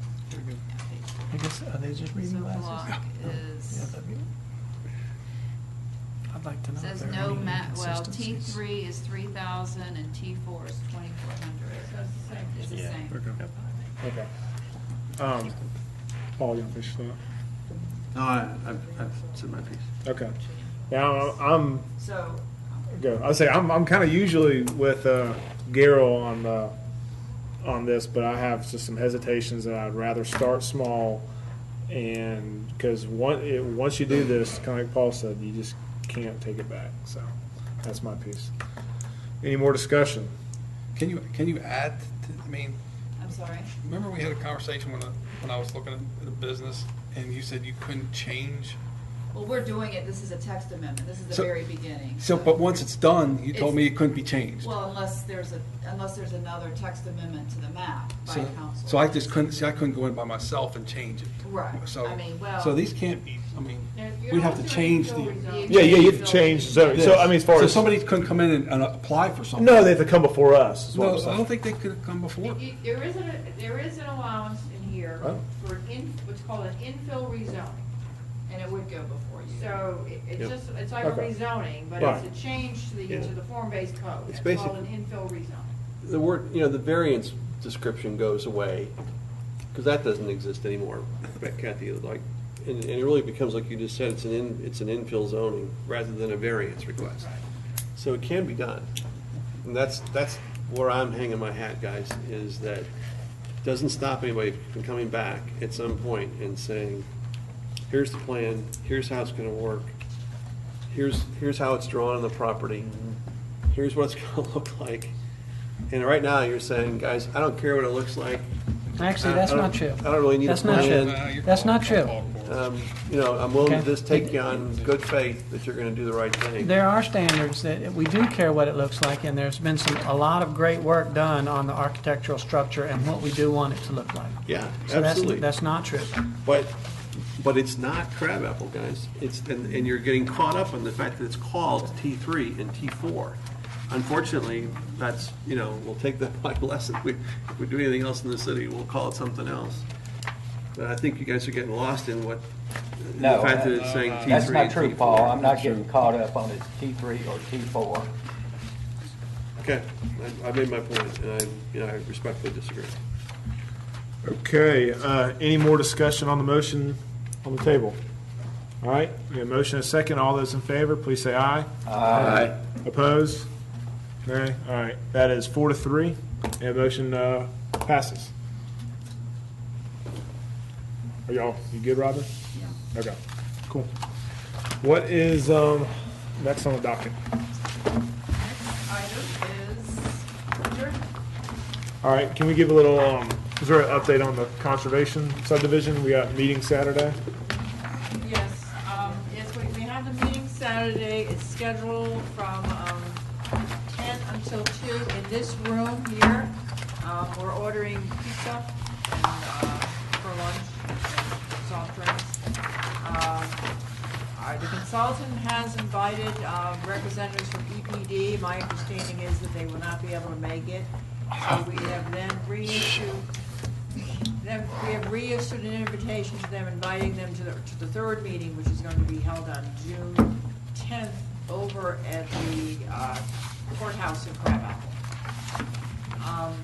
So having said that, I did receive, and Noel, you probably did too as well, a draft agenda for Saturday's meeting, which in essence captures the issues that were identified at the first meeting. So we're moving ahead and planning for the meeting. And Kathy, if you don't mind, can you take a minute and sort of talk about what the structure will look like? We captured all of the concerns the other night. And what are we going to do with those on Saturday? What's the format? You want to go, Noel? You got it. Let me tell you a little. I mean, I know a little bit. Before, Noel hasn't done anything. All right, so here's where we are. First of all, as Kathy said, the EPD people said they were busy. We don't quite understand exactly what being busy means, although our meeting is on a Saturday, so there is some reasonable understanding that, you know what, we're tied up and we're going to baseball or whatever it is. No overtime. They're doing it. So I've spoken to Joe, and he's spoken to Chris, and they're working on it to either arrange it to where they can come on the 10th. Yeah. The 10th. Yeah. 10. And so that being said, if they do have to move it to the 10th, what we're going to do on Saturday is we're just going to kind of table the septic issue. We got plenty of other issues that we can deal with on Saturday. Yep. So we're going to kind of table the septic issue so that we can do it when we have people that are experts in the room that can actually answer the questions with clarity. Secondly, if they just can't find time available to meet with us on the 10th, then we're going to, the fallback position from there is, well, if somebody just cannot attend, can we at least have someone with decision-making authority at least on the phone with us so that we can ask them direct questions that come up from our audience so that we can move forward? Because I feel like without clarity, finality on those Absolutely issues, can't go we're forward. dead. We're Yep. dead. Okay, Absolutely so correct. we're pushing it out as far as we can, and then we'll rule on it when we can. That's that part of it. The structure of the meeting then for Saturday is this. We used last week to go ahead and clarify what are the issues. What are the issues that people care about and that are in some way affected by these conservation subdivisions. And we've got a really good list. If you haven't seen that list, you should take a look at that. Get yourself acquainted with it. It's online, and it's been emailed, is it not, at this point? Not emailed, that I'm aware of. I don't believe so. Okay, I know we talked We about haven't posting done it somewhere, but I just don't know Is it online? where it is. Is it posted? Not that I'm aware of. Can it be posted? Can we Or get can we it? just get an email copy of it? Okay, I know I have a copy, so when we're finished tonight, I'll email everybody. Good. What I have. That was one of the things we talked about was getting that posted to the folks that need it. I know I've already provided it over to Jack so that he could distribute it among the Milton Grows Green folks. And so I know it's out there a little, but it needs to be out there. If it can be on the website, would be good. Second thing on the website, the ordinance, the minimal proposed ordinance that we started with before. Page. My understanding is it still may be up on the website. If it is, please take that down. Okay, because that is it just does not exist. Okay? Since we've now clarified what the issues are, then what the idea was at this second meeting then was to go ahead and kind of go through these issues and see if there was some common ground. For instance, you might have a density issue. And the density issue is a big one. And is it going to be more density? Is it going to be less density? Lot coverage, we've talked about that a little bit. Setbacks, different things like that. And what Don is going to try to do is start from what they feel like was a reasonable allowances in the original conservation subdivision ordinance, the larger one. Start from there and try to find out where the feeling is among the community and see where that balance is. We may be able to come to agreement, for instance, I'll just making this up, let's just say that the setback recommendation is 100 feet and some people feel like it's 50, and we can all agree, well, is 75 a doable thing? Can we all agree to that? Yes, good.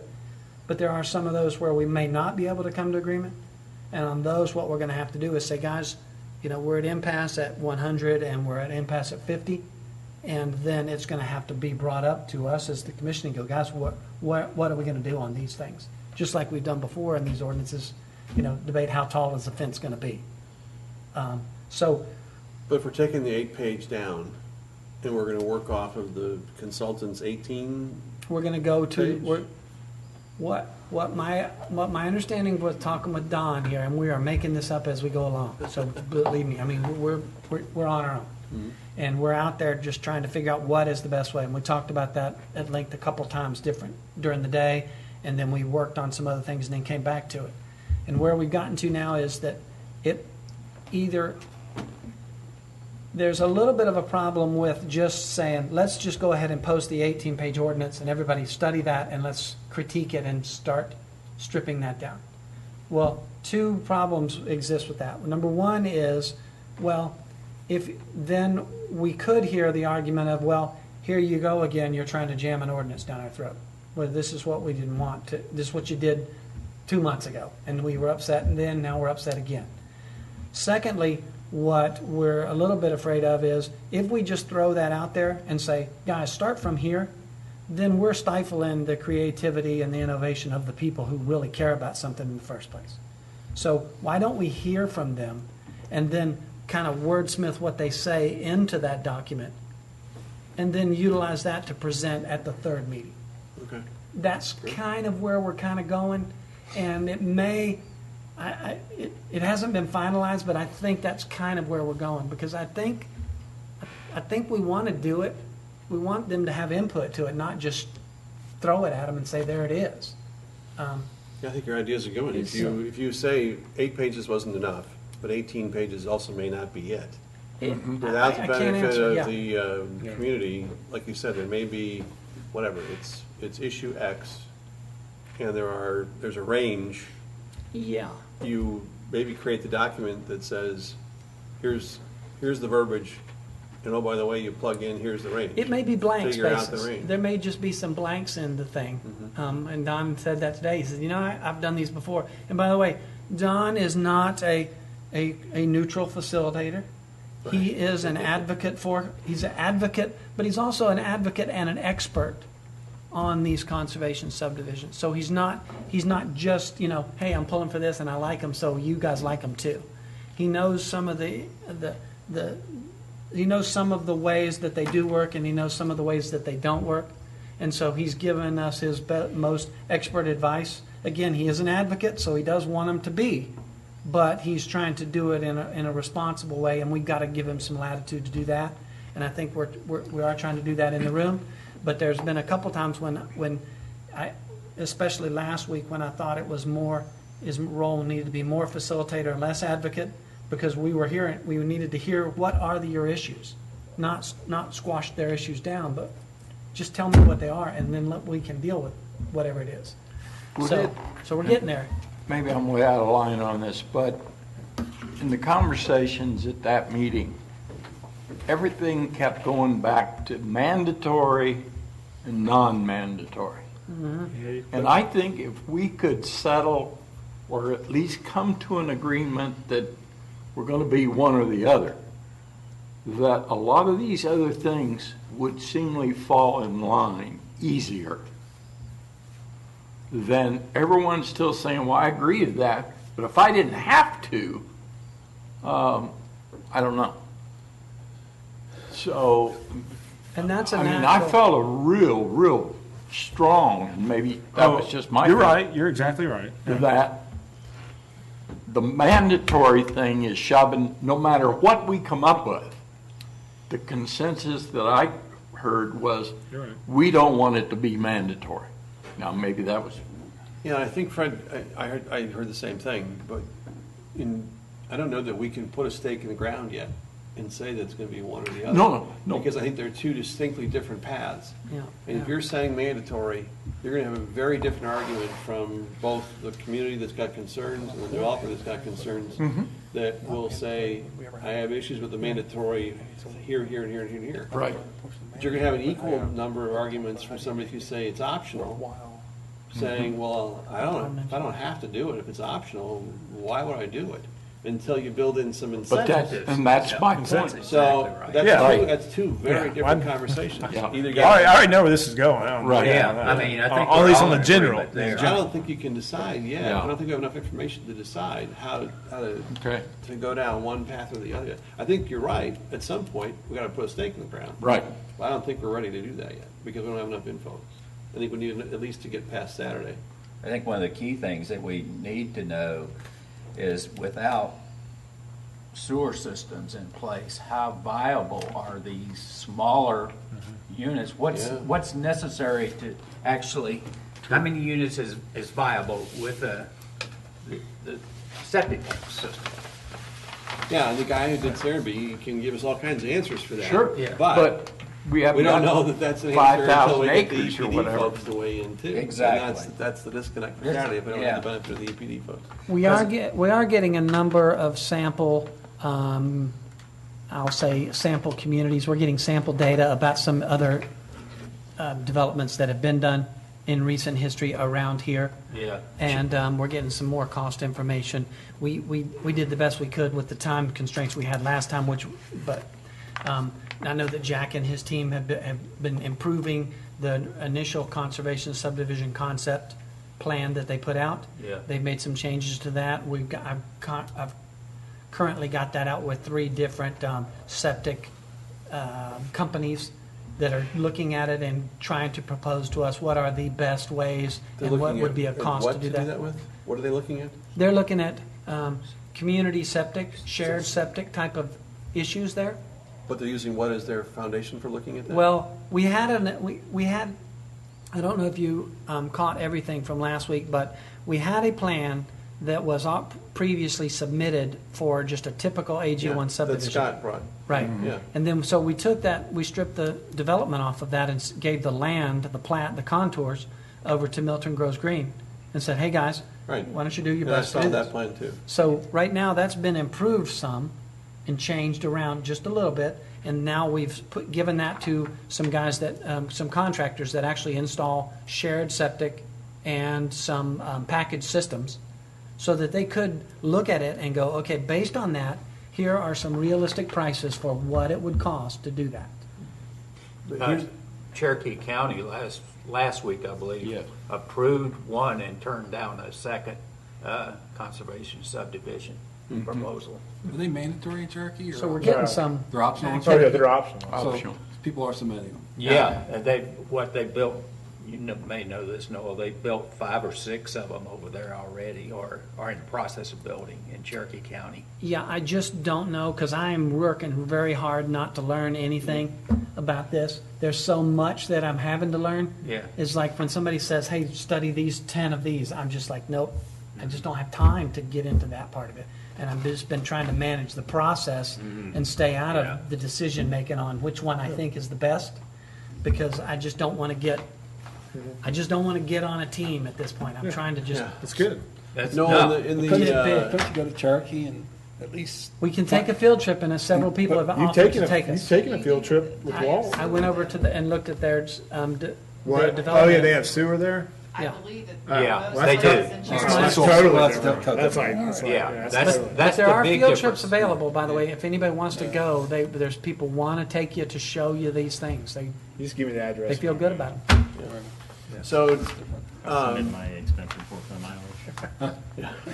I stopped at Stony River on mine. the conservation subdivision concept Yes, that sir. you provided to those guys to consider, were there significant changes to it? Because one of the things that I expected to see the other night in the presentation of that concept was less infrastructure. And as it turns out, the presentation the other night, we were bound to what looked to be, I think as you were describing it, in the case of the roads, 50% more infrastructure than was being proposed by the traditional AG1 neighborhood. And that was a total disconnect for me personally, but it wasn't up for us to make past judgment the other night on that. Yep. I was just surprised that seemed completely inconsistent with what I thought we were going to see from I agree. a likely conservation subdivision. The big constraint that we had was, put it this way, none of the 8-page document, to my knowledge, Jack, you're here, so I'm just, it's crazy for me to talk like you're not sitting there. But none of the 8-page document was utilized as the framework of what you had to do with the development you made. Is that correct? Okay. So our constraint really was, look, we've got a development with 25 AG1s. So come up with a plan with 25 houses on it and make them to where you could put 5,000 square foot houses on there. That was the biggest thing to do in there. Make it, utilize your knowledge and your creativity to try to fit that in there. And I'm sure they worked in several different groups to come up with a couple of plans, and that just happened to be the one they came up with. Jack has worked, the one that's currently on the table, has eliminated some of the road to try to, be less infrastructure heavy. But And is it, just if it's 1% more than a traditional AG1 subdivision, there's still a disconnect from what I expected to see. The way my interpretation of what I've been hearing about conservation subdivisions, the foundation for that. So do you think that the issue was that particular parcel created that? Or if you were doing in a concept void of the parcel restrictions, would we see less infrastructure? Or is that a fallacy that I personally adopted, and maybe it's totally not available? It could be the lay of the land. You could have all your good buildable land at the front quadrant so that you could crowd all your houses over here, and therefore you could limit infrastructure in a great deal. Well, we knew in that particular parcel there were some areas that didn't perk. And there's just a lot of, and again, it goes back to what we were talking about earlier. There's a lot, and I said this in our meeting, every single construction project is custom. Every single one. Yeah. And if you're building Chick-fil-A's, every single one of those stores is going to be different in some way because of the locations of them. They're different. So these contours of the land, some of them are going to be ideally situated for this type of development, or some might be ideally situated for another one. That's what And I we expect.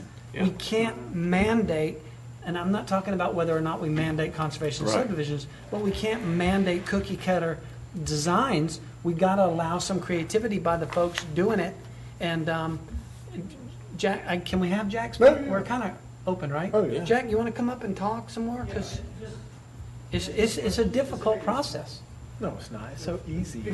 Everybody would would do it. The fact we were asked to do this with 5,000 square foot houses. Yeah. Which generally isn't what you build a conservation subdivision for. Right. You could have variety. So we had large lots, much larger than you normally have. And the other problem was we weren't sure what was going to happen with the septic, so we wanted to provide as much of the perkable land, potential septic systems as possible. And Jack, was the 5,000 limitation because that's what Scott's current AG1 was going to yield? Right. Okay. Yeah, that helps. Yeah, we wanted to do an apples to apples comparison. Okay. So we ended up putting the houses essentially all around the perimeter with a big loop. So Yeah. that's why the road was so long. Well, so now what we've done is gone back and squeezed the houses a little bit, squeezed the lots a little bit, and provided less of the perkable land for the septic systems. And come up with the road now is 1,800 square feet instead of 3,000 square feet. Oh, good. So it's That's- actually slightly less than the other one, close. Yeah, that's where we needed to get to. But, and I think that, and the other thing we've done with that, we did with that design was provide what's called an off-lot septic, which means that it's not a community septic, it's just that the drain fields are off-lot, and the design allows for every lot to have its own individual drain field off-lot. Now, that may or not be, we're going to find out from the EPD, right? Yeah. Whether or not that's allowed or. It's absolutely allowed, and I've got the cost on what that would be from at least one contractor. Mhm. So we've got something in the bank we can talk about that thing. Right. One of the things that was not presented well, because we just weren't ready, but all you heard the other night was costs, and it showed that conservation subdivisions were, quote, not winning, in that comparison. But what wasn't shown or what wasn't talked about was the value. What did you get for that? Where was the trade-off? Where was the gain? And the gain was in the percentages of shared space and open space that was left. And Jack's going to present that in depth, a side by side. Hey, this is what you had. This is what you're going to get, because there's value to that. It's just are people willing to trade? Right. But I don't know You that the depiction the other night accomplished that either. It sounds like maybe what you've done now will give us a far better. It actually did, but we didn't get a chance to talk about it. Okay. This new one, actually, it's actually more than 70% of the land is open space in the new plan. Great. 30% is actually used for the actual roads and house lots. So we're going to be able to do a nice comparison that addresses Noel's point, that shows the value as well as the potential detriments of the costs. What size house usually goes into a subdivision like this? Well, I don't know what's mean, usual. in the typical- Well, he said it's typically not 5,000, so I thought maybe it's 2,800, 3,000. No, I think for that subdivision, I think between 4,000 and 5,000 is probably a very typical size. That's for the regular. Yeah, You're but for talking the about conservation subdivision? Yeah, when he For a said that conservation typically not this size subdivision, house. I wouldn't say that you don't find 5,000 square foot houses in conservation subdivision, but I don't think you ever find all 5,000 square foot houses in conservation subdivisions, and that was what this was designed for. I think most conservation subdivisions are designed for people who want smaller lots, and some of the smaller houses, they don't want, 5-bedroom houses generally. So But that's what I thought too. I mean, Yeah. And a variety, like in Crabapple now, there's kind of something for everybody around that. But little area, so. what I really wanted to do was to provide a subdivision that provided maybe half 5,000 square foot houses and maybe a few townhomes and a few, 3,000 square foot houses. But that wouldn't have been apples to apples, so we didn't do that. But that's what. So- That's typical. So in answer to for your first question, the structure, so this second meeting, we're going to try to go through, present some ordinance stuff, and I'll send you, I've made a spreadsheet out of the list, and I think it shows a lot more clarity about what should happen or what needs to happen. And then the third meeting is really kind of trying our best to narrow it down to ordinance type of rough that we can really get to the nitty gritty, because we're going to be out of time one way or the other. And I think we're going to be Well, at that is point. time up, back to that. I mean, we're not under the gun to get this thing done by a certain time. And that's moratorium. Pardon? The moratorium still exists.